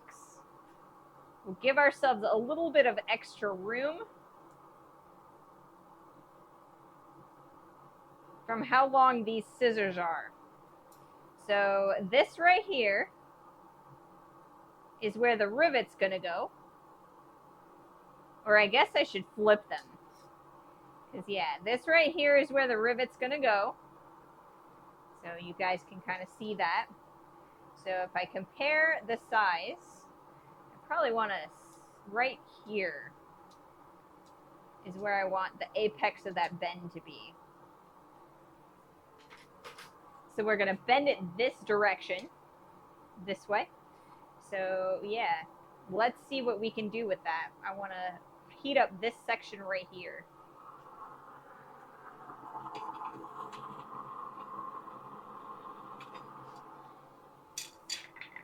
You got this. I'm trying, man. I'm trying. All right, we got an ad starting in about 2.5 minutes, and that's going to give this plenty of time to soak in that heat, and it's going to allow me to bend this at least into a U shape that will fit back into the forge in one heat. So that's what we're going to try and do. I've got myself a nice jig here. It is a little bit wider than the distance between the two sides of our loop, but that's not bad because we're going to be able to kind of rejigger it so that it's going to function correctly.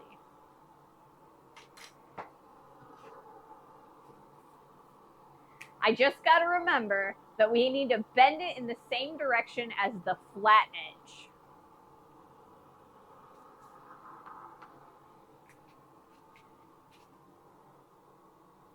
I am going to grab another set of tongs just to make sure that I have everything that I need to do this. All right. I'm going to move this out of the way, and then I think I'm going to change, well, not I think, I am going to change the close-up cam because you wouldn't be able to see the jig from here.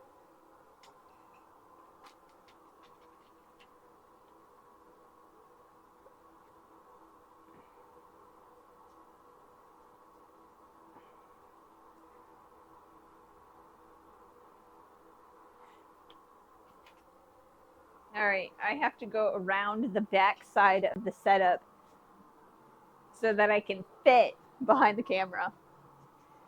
Yes, I had to think about that because I would have totally done it backwards twice. Yeah, that's why I have the scissors here, right? This is why I have the scissors so that I can look at them and be like, okay, this is what I need to do.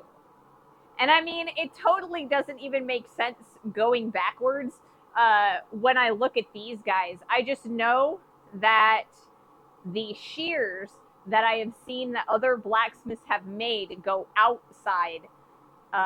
They round or they curve outward as opposed to inward. So we're gonna make it happen. Gonna make it happen.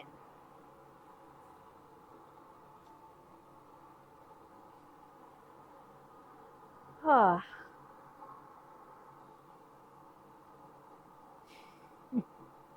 have done this exact thing backwards and not realized it till I finished sharpening, right? Yeah. Gotta be careful about that, you know? Really, really spin it around in my head.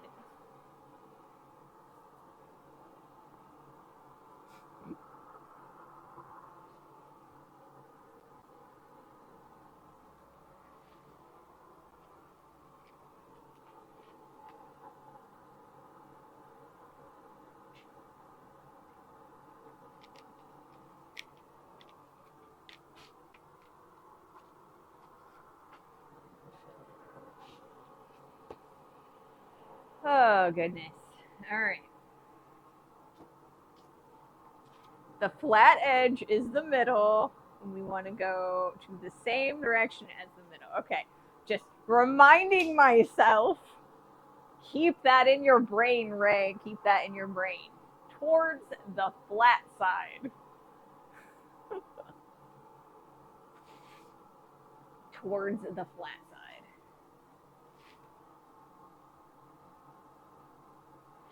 That's the one that's inside. Mm-hmm. Towards the flat side. Like double, triple, and like quadruple checking this because I don't want to screw it up, right?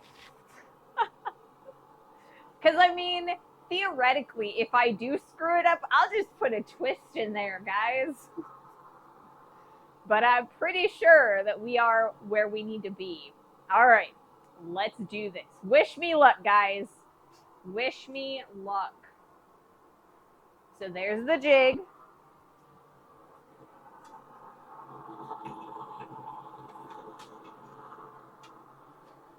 All right.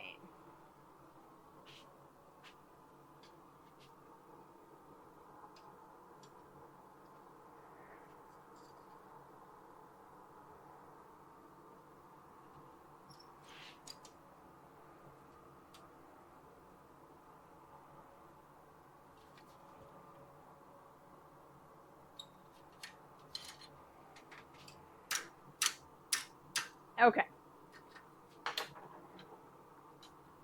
So that's what I needed to do.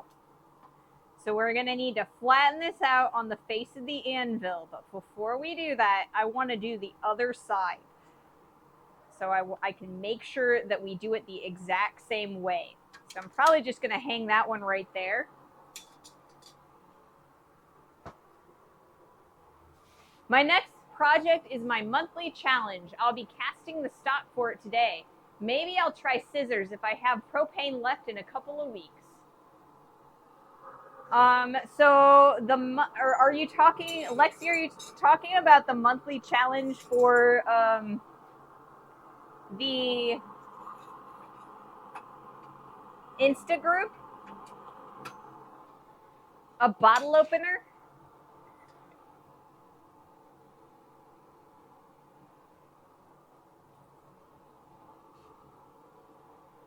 Yeah, the Thomas thing. Yeah.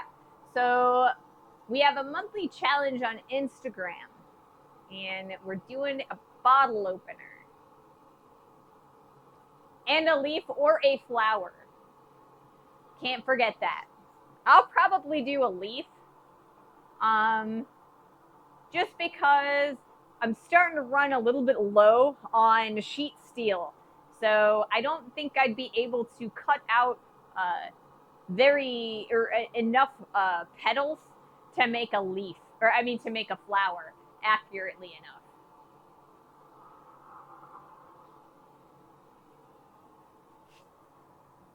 All right, hopefully this will actually fit back in the forge. It should. Yeah, it does. It does. It does. I think. If I get rid of this thing. It does. It does. It fits. So we're good. I'm going to put that back.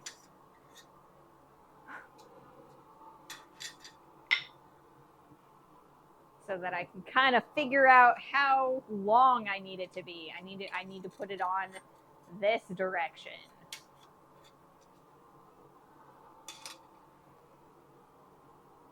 Because they need to be exactly the same.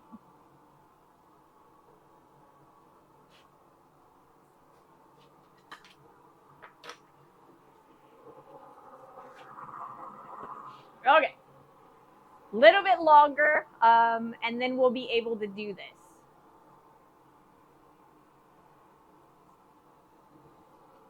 So it looks like we have enough tail that if I wanted to, I could probably wrap the tail around the base. And I'm thinking about doing that. I haven't quite decided yet, but we'll figure it out. We definitely need to start kind of finagling them and kind of shaping those handles.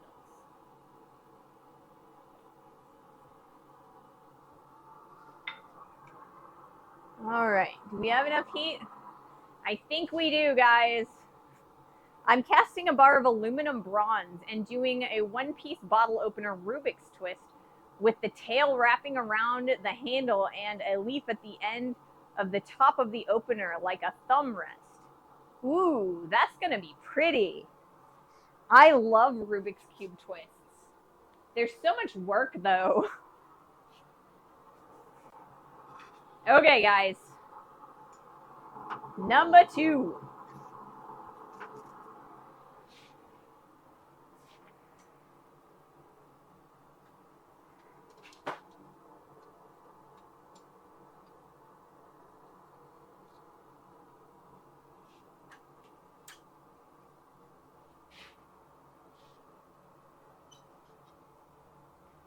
Oh, I made this one a little bit on the short side.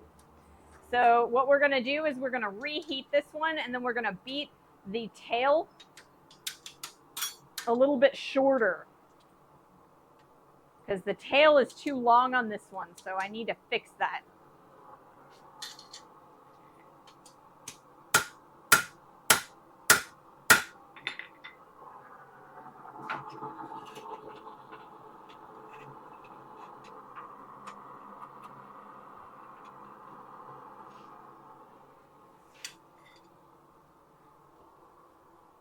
We did the right direction, but we made the tail a little bit too long. So what we need to do is beat the tail a little bit shorter, increase the roundness of our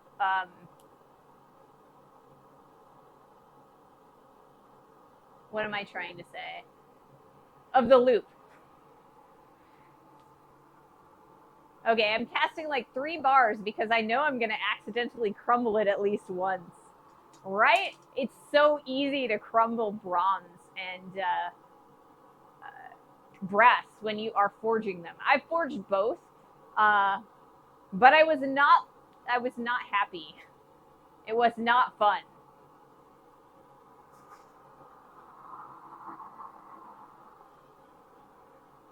Okay. So put this over here. Grab this guy off of here. I'm gonna put it right there. Then I'm gonna move the camera back to the face of the anvil because this is where we're gonna be doing this. Maybe a bottle opener sounds better than scissors for Sunday. I mean, bottle openers are pretty quick as a project. You can definitely finish one in one day. I do believe that actually, I think I want to put it over here. I do believe that a scissors will probably take you several Sundays to make.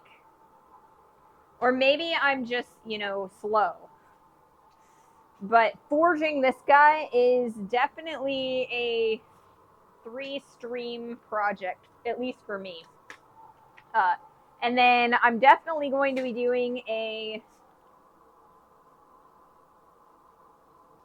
All right, so I want to focus in on the face, on the horn of the anvil, because that's where we're going to be doing this work.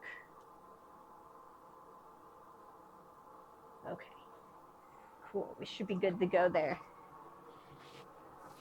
But yeah, depends on the bottle you want to open, I guess. Hey, Bluesy, welcome to the stream. If I fudge up all 3, I'll back off and do it out of aluminum. Alrighty. Let's fix this guy. Okay, so I'm gonna put that there.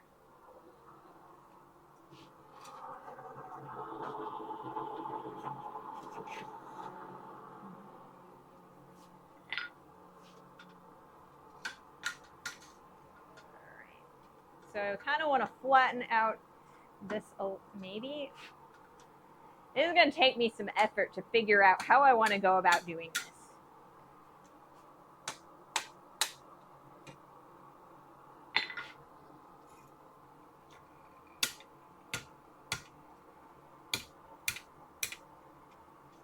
It's a little bit better. Except I don't think you guys could see that. Okay, so that's a little better too.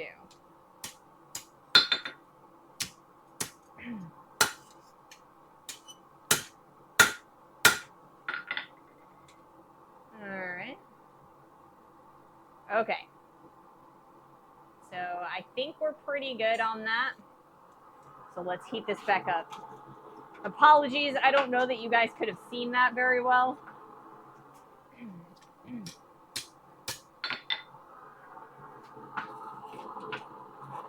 So I'm sorry if you couldn't.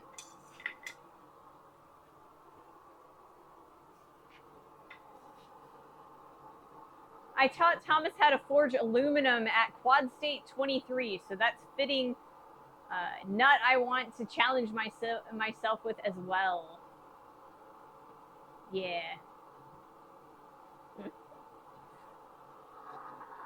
Makes the sense, you know? Okay. So I'm going to start shaping that handle. Gonna kind of round it out a little bit, and the tail is starting to cross over, and that's not bad. I think I want to wrap it one time, or the tail one time around the handle, just for a little bit of decoration.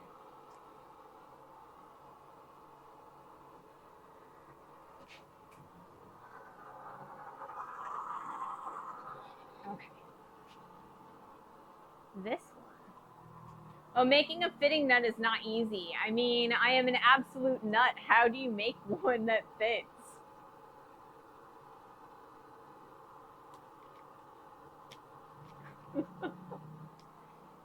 I kind of feel like if you want to make a nut that fits, you have to tap it. Tap it, tap it. Okay. So this one is going to sit over here. And we're going to heat that one in a few. All right. So we're going to do some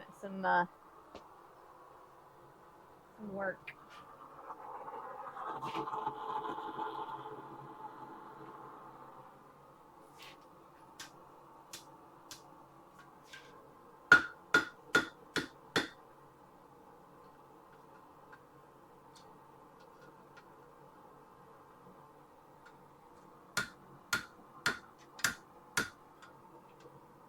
Don't want to go too far that way.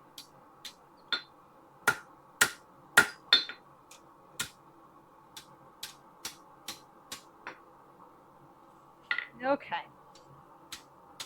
That's not too bad. I'm pretty happy with how round that is. Let me do a little bit more.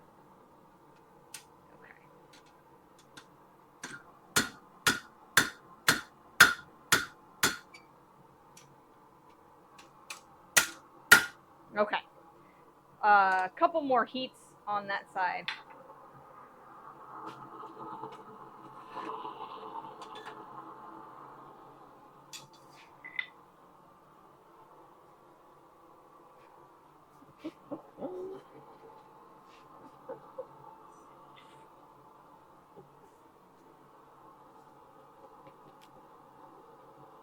Did I not get a joke again? I probably didn't get a joke again. I'm sorry, guys.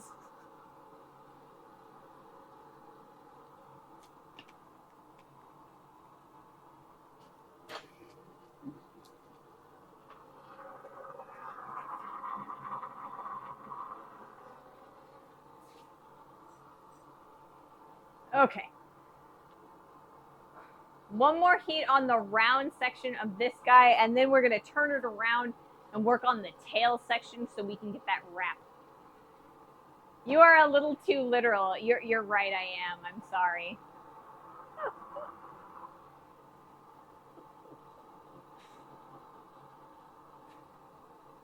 There was no joke. It was an inverted double entendre on my part. I mean, yes, I caught my double entendre after the fact. A lot of times I don't catch them until after I've already said them. I don't know.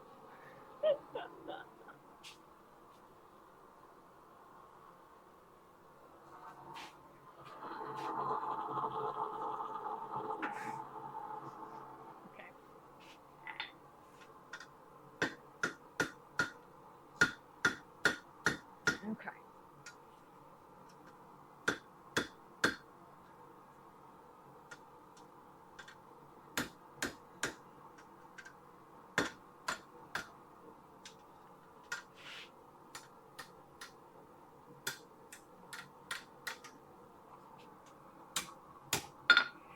All right. So we're going to flip this over and start heating it from this side so that we can wrap that around.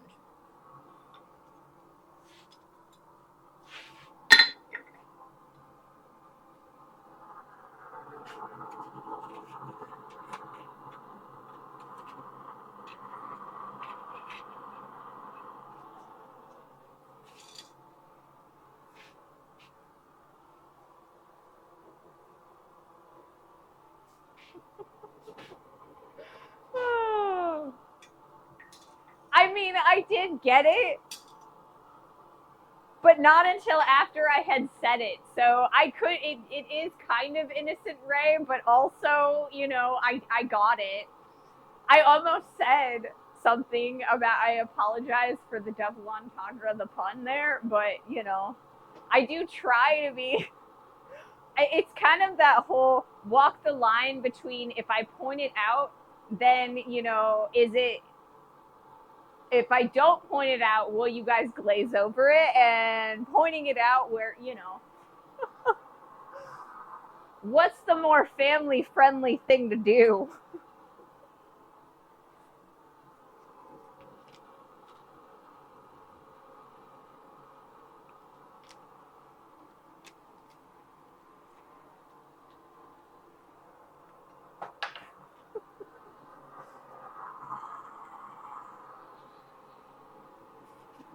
Hey, do not worry. We all have dirty minds. Well, I mean, I don't worry about you guys. I just kind of worry about, like, little kids stumbling on our videos on YouTube.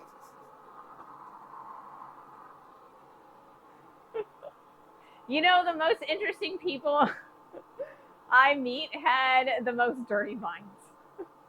No, what is better entertainment? I mean, we're all older than you. I mean, yeah. That's true. Okay, let's do another heat.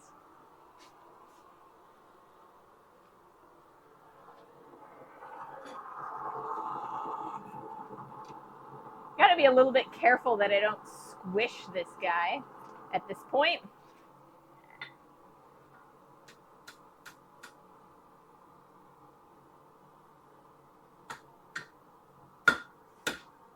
Ah, stay. No, I'm gonna drop it. I'm gonna drop it. Come on.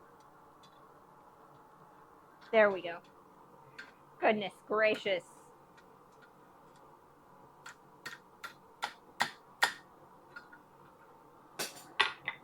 You know what? I'm just gonna let it drop. All right. We're not. We can drop it a couple times. That's fine. Okay. So that little tail end there, I want to wrap that around and have it meet underneath of the previous, like right where the tongs are. That way it's not too intrusive, but it'll be there. Maybe it'll be a little less comfy for the butler, but I think it'll look pretty.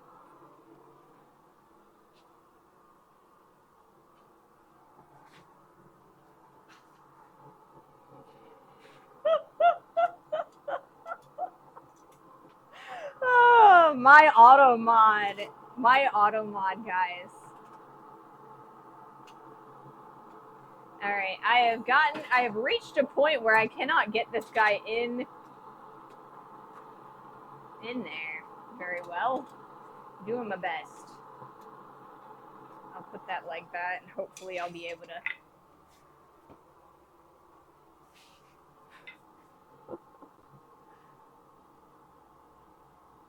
The drop command is !drop.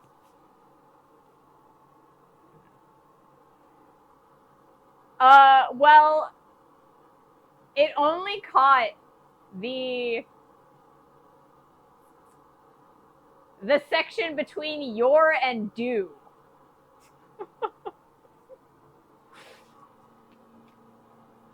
That's why the auto mod caught it.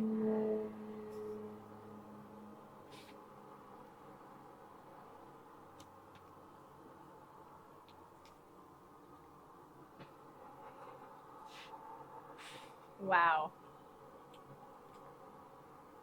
This will very quickly turn into an adult stream if I say exactly what the auto mod thought that said. I do need to not burn my fingers, and I did almost grab the handle of the scissors, and it would have burned me really badly. Yes, Lexi, you're catching what I'm putting down.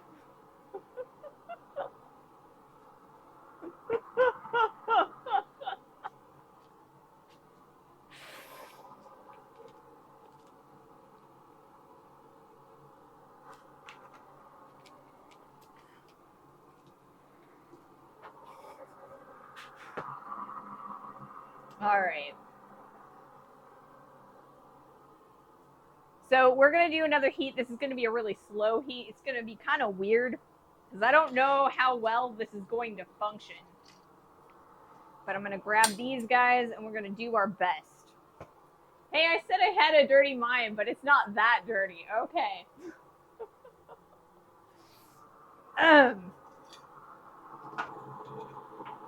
Obviously, the auto mod is the one that has the dirty mind, since it's the one that caught that. Not us, right?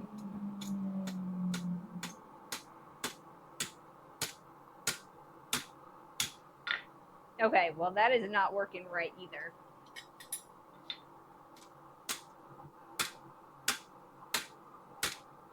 Can I get it to move over? I'm having a lot of issues. I really wish that I had a torch because I could heat that up and round it out. Because right now I'm having a lot of trouble getting this through there into the forge. And I knew that this was going to happen. All right, so we're going to leave that there for now, and then we're going to put this guy in there, and we're going to start working on it. The opposite side. I think the next thing that I need to do... The auto mod knows more double entendres than us. Yes, that is definitely the case. At least in this case. Okay. So I think what I need to do is put turn on the big forge. But before I do that, because I was having a lot of trouble with it earlier today, I couldn't even get it to stay lit. We're going to work on the opposite side. So this is the current state of our scissor. And so it's the other one goes this direction. So I think I did it right. I did the bend correct.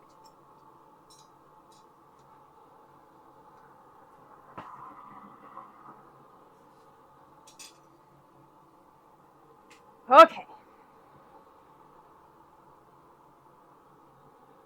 They're going to at least be shaped like scissors. I'm confident in that. They may not function, but they're definitely going to look like it. Or look like scissors. Is my tail on the wrong side? Yeah, it is. My tail is on the wrong side. But that's an easy fix. That's definitely an easy fix once I turn on the big forge.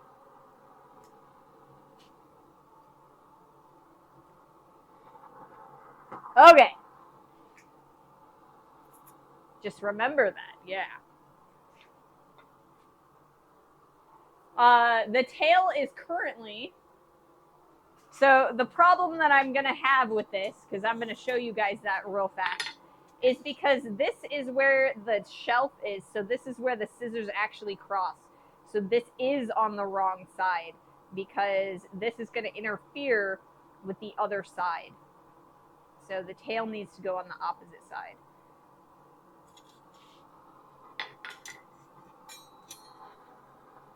So we're going to keep that in mind while we're making this one.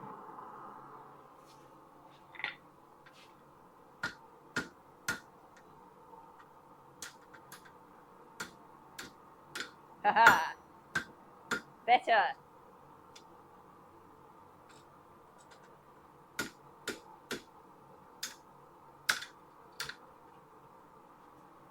Alright. So now we're taking a look to make sure that, okay, we do have it at the right way now. Okay. So I'm going to place that there for the moment. And I'm going to bring you to the wide. And then we're going to turn off the mailbox. And turn on the big forge. At least we're going to try to. Do we have enough propane? We definitely have enough propane to do this.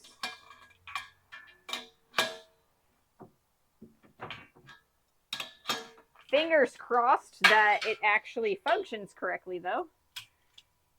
That it stays on, unlike it did earlier today.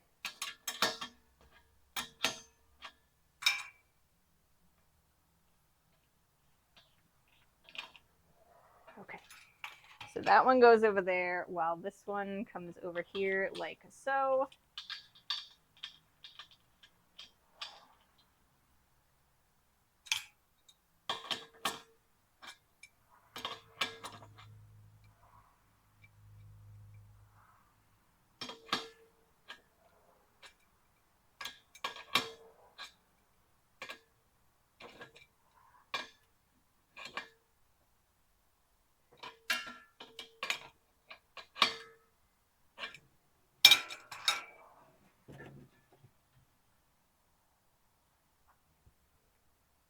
Okay. Got to be super careful because the mailbox is still really hot.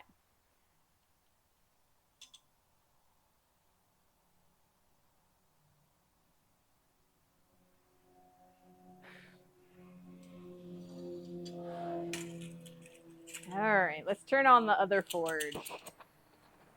Fingers crossed it actually turns on correctly and stays on.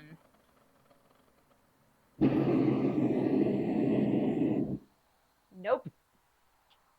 What is happening?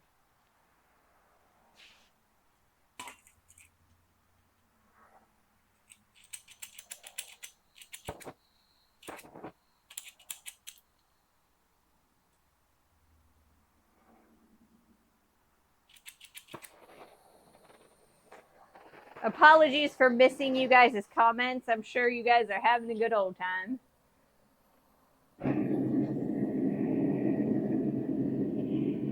All right, are you gonna work? Have you dried out enough?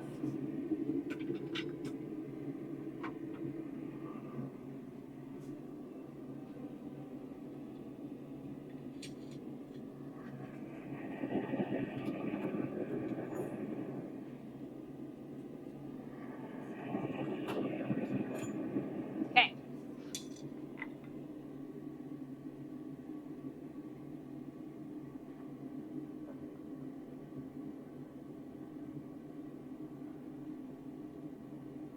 It is a scissor tail.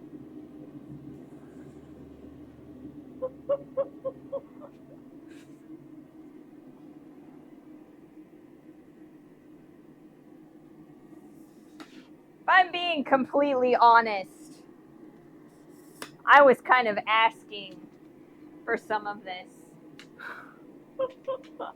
by doing this project.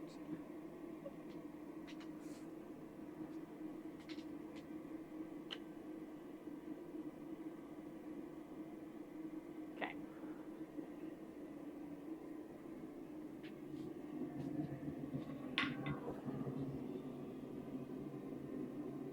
Always when I'm here, I seem to have this weird way of looking at things that makes others head desk.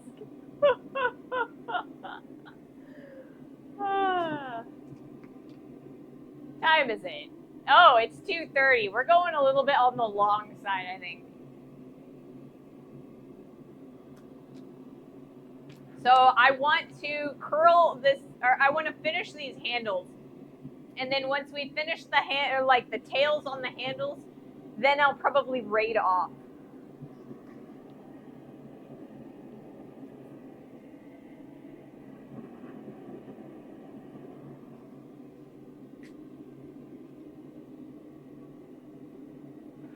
Okay.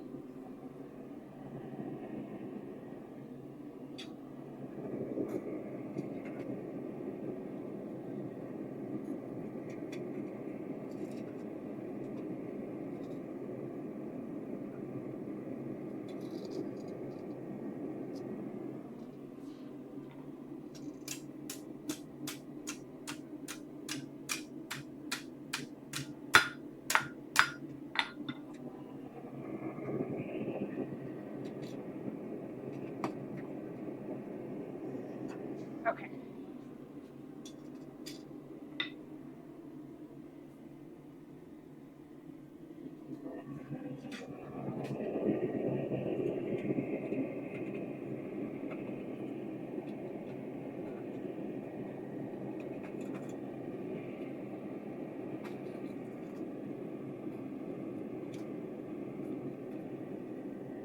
If I can get this out, it would be great.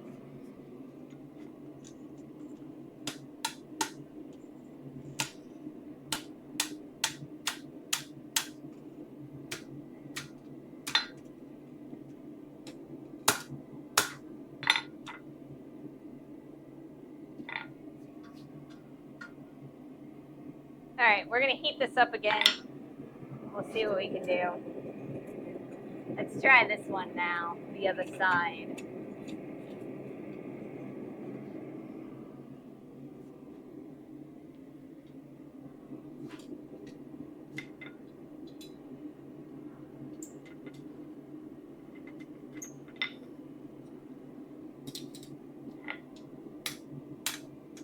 Ah, it's on the opposite side now.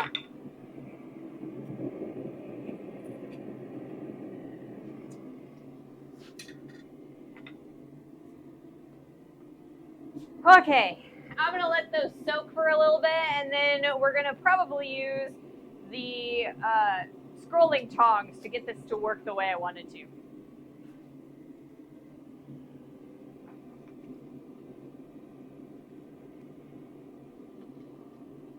Apologies for being a little less talkative than normal. I'm kind of thinking and working a problem.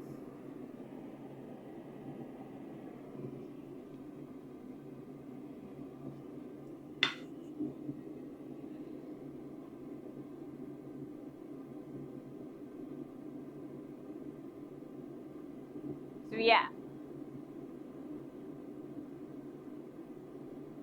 So here's the thing, right? I could wrap these guys around the inside, but as Lexi was talking about, they might, or like when I had it on the wrong side, it might actually end up interfering with the other side as it passes over when I close the scissors. So I'm not entirely sure if I don't just want to like curl the ends a little bit.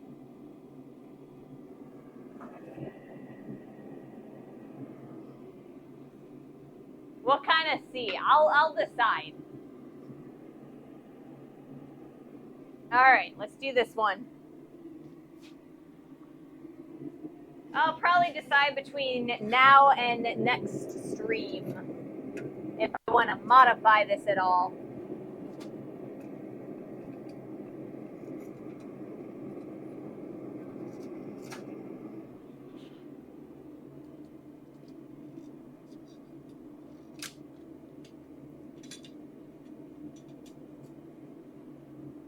Okay, so that's not working right.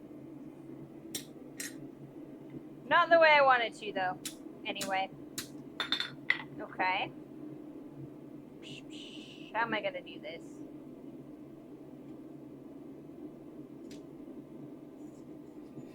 Let me leave that right there. I gotta think about this for a second. All right. So if I put that like that.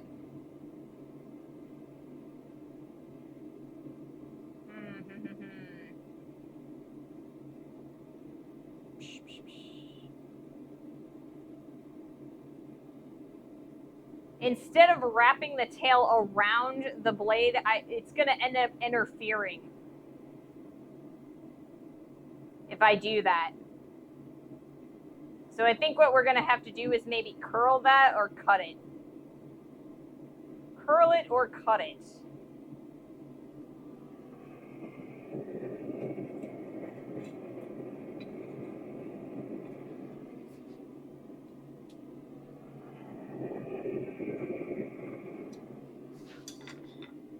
Because it's going to... Yeah, I have scrolling tongs right here. Just bend the finger holds away from each other. You won't use it.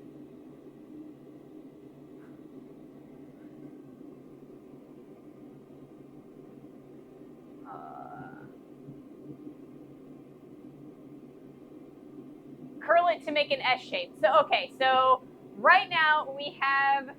Let me grab this one so I can kind of explain. Okay, right now we have our bends this direction, right? So we have a little tail that's currently crossing over this way. Well, if I leave that there and I wrap it around, kind of like this, then they aren't going to close all the way, right? So either I need to wrap it this direction, so we wrap this way and an S, just like Mahalo said, or I need to just kind of like cut it off.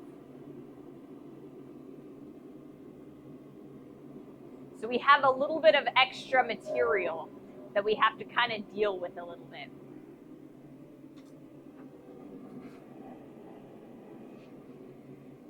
I think it would be better if I just like, because I didn't, all right, so I didn't I did not taper the tail enough to kind of give it a good scroll. It's really thick. So I think the best thing to do is probably actually to cut it off.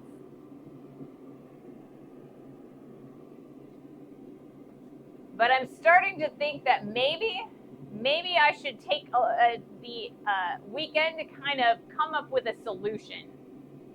Hey, Swishforge, welcome to the stream. We're just finishing up. I'm kind of trying to figure out what to do with my scissor handles. I have a little bit of extra tail length. And so I'm kind of trying to figure out what to do with it. If I wrap it around, I'm afraid it's going to interfere with the function of the scissors. And it's not really thin enough to make a little scroll on the end. So I don't know. We'll see. I'm going to think about it.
So I kind of actually like that. Maybe if I cut that off about there, I could bend it out and then it'll have a nice handle.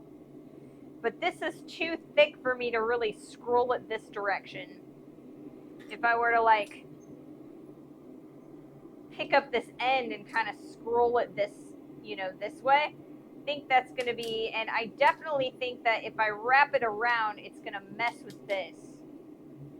So I think cutting it off is probably going to be my best bet.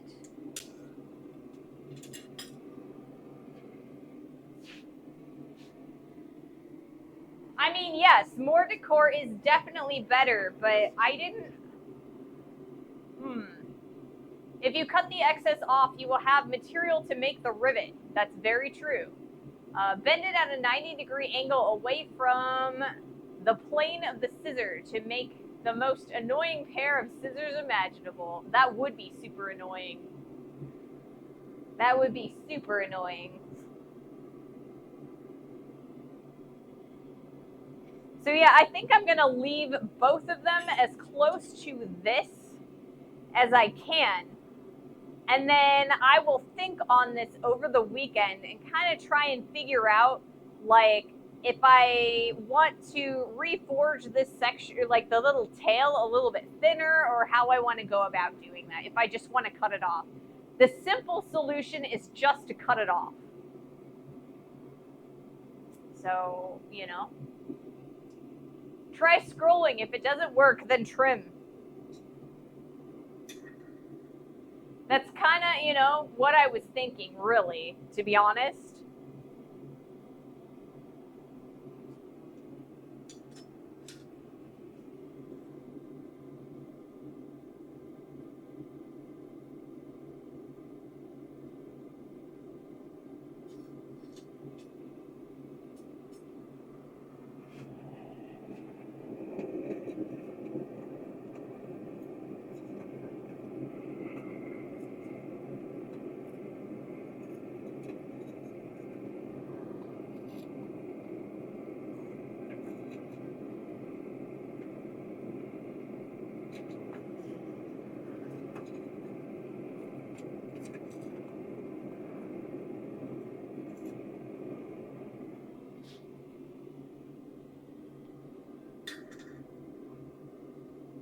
I'm messing with it. I'm messing with it.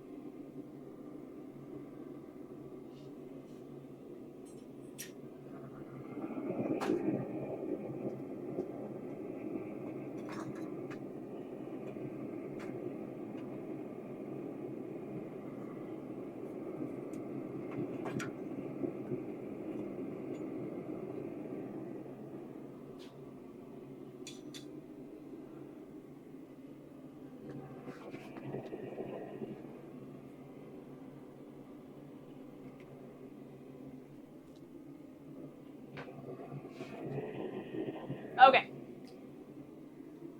How are you doing otherwise? I'm doing all right. Earlier today, I was a little down, but then I came out to the smithy, and every time I come out to the smithy, I feel so much better.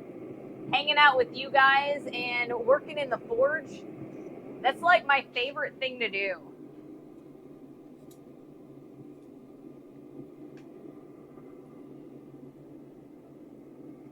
This is so thick.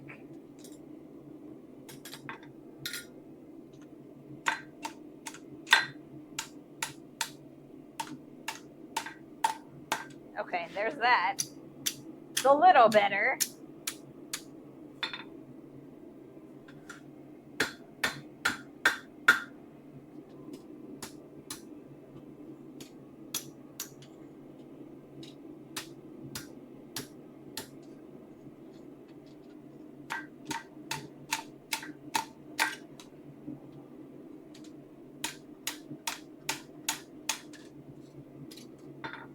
Okay. We're getting there slowly but surely.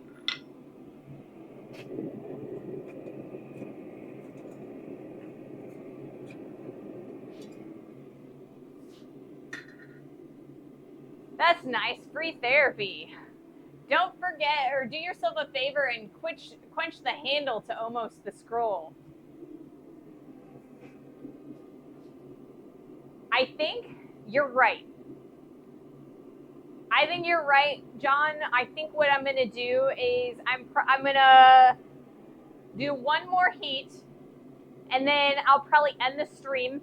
And I don't have my quench bucket filled, so I will fill that for Monday's stream, and we will work on scrolling that. Because, yeah, you're right. I just need to quench the handle so that it stays straight, and then I'll be able to scroll it.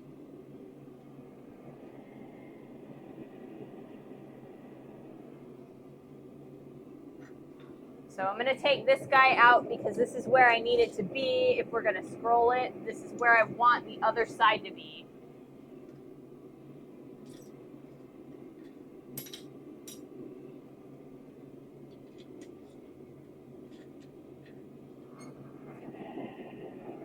All right.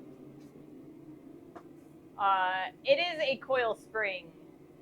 Yes. Oh, you're right. I do need to be careful, don't I? Man.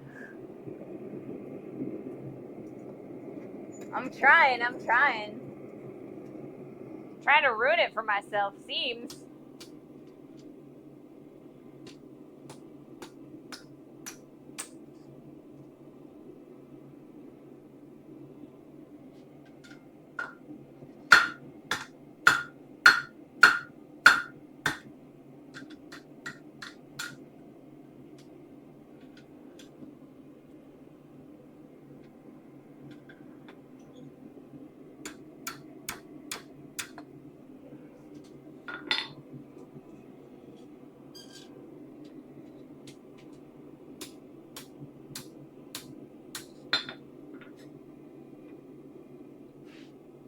What do we got here?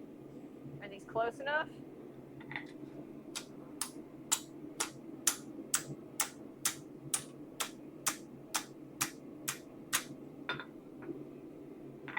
All right.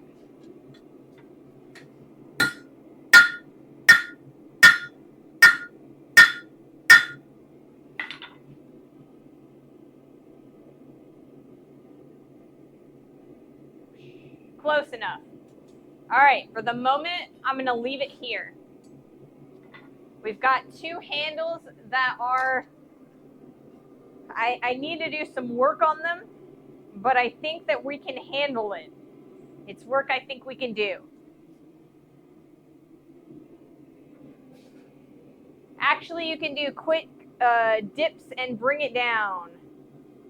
Very true. Just don't quench it all the way. This is where I love Coal Forge selective heating, right?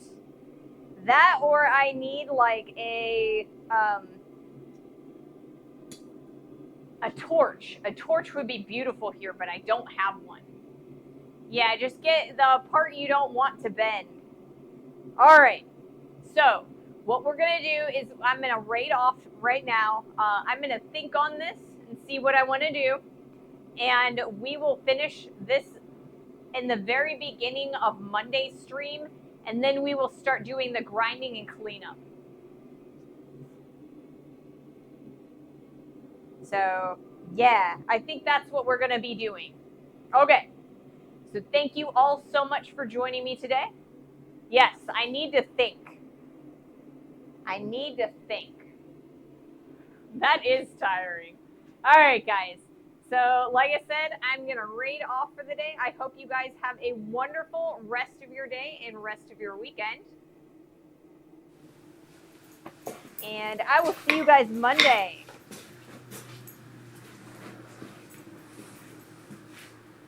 Who do we got to raid off to? Yeah, I gotta do some thinking. Thanks for the stream. Have a great weekend. Yes. All right, who is around? Yeah, I need a little bit of time to think, I think. I haven't screwed anything up yet. And I think thinking for some time is going to help me. Alrighty, we're going to raid off to Miramac.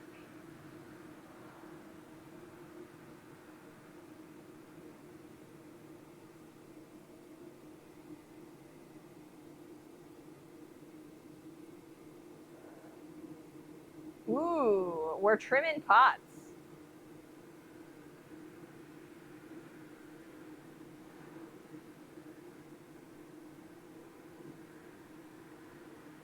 All right, guys, bye.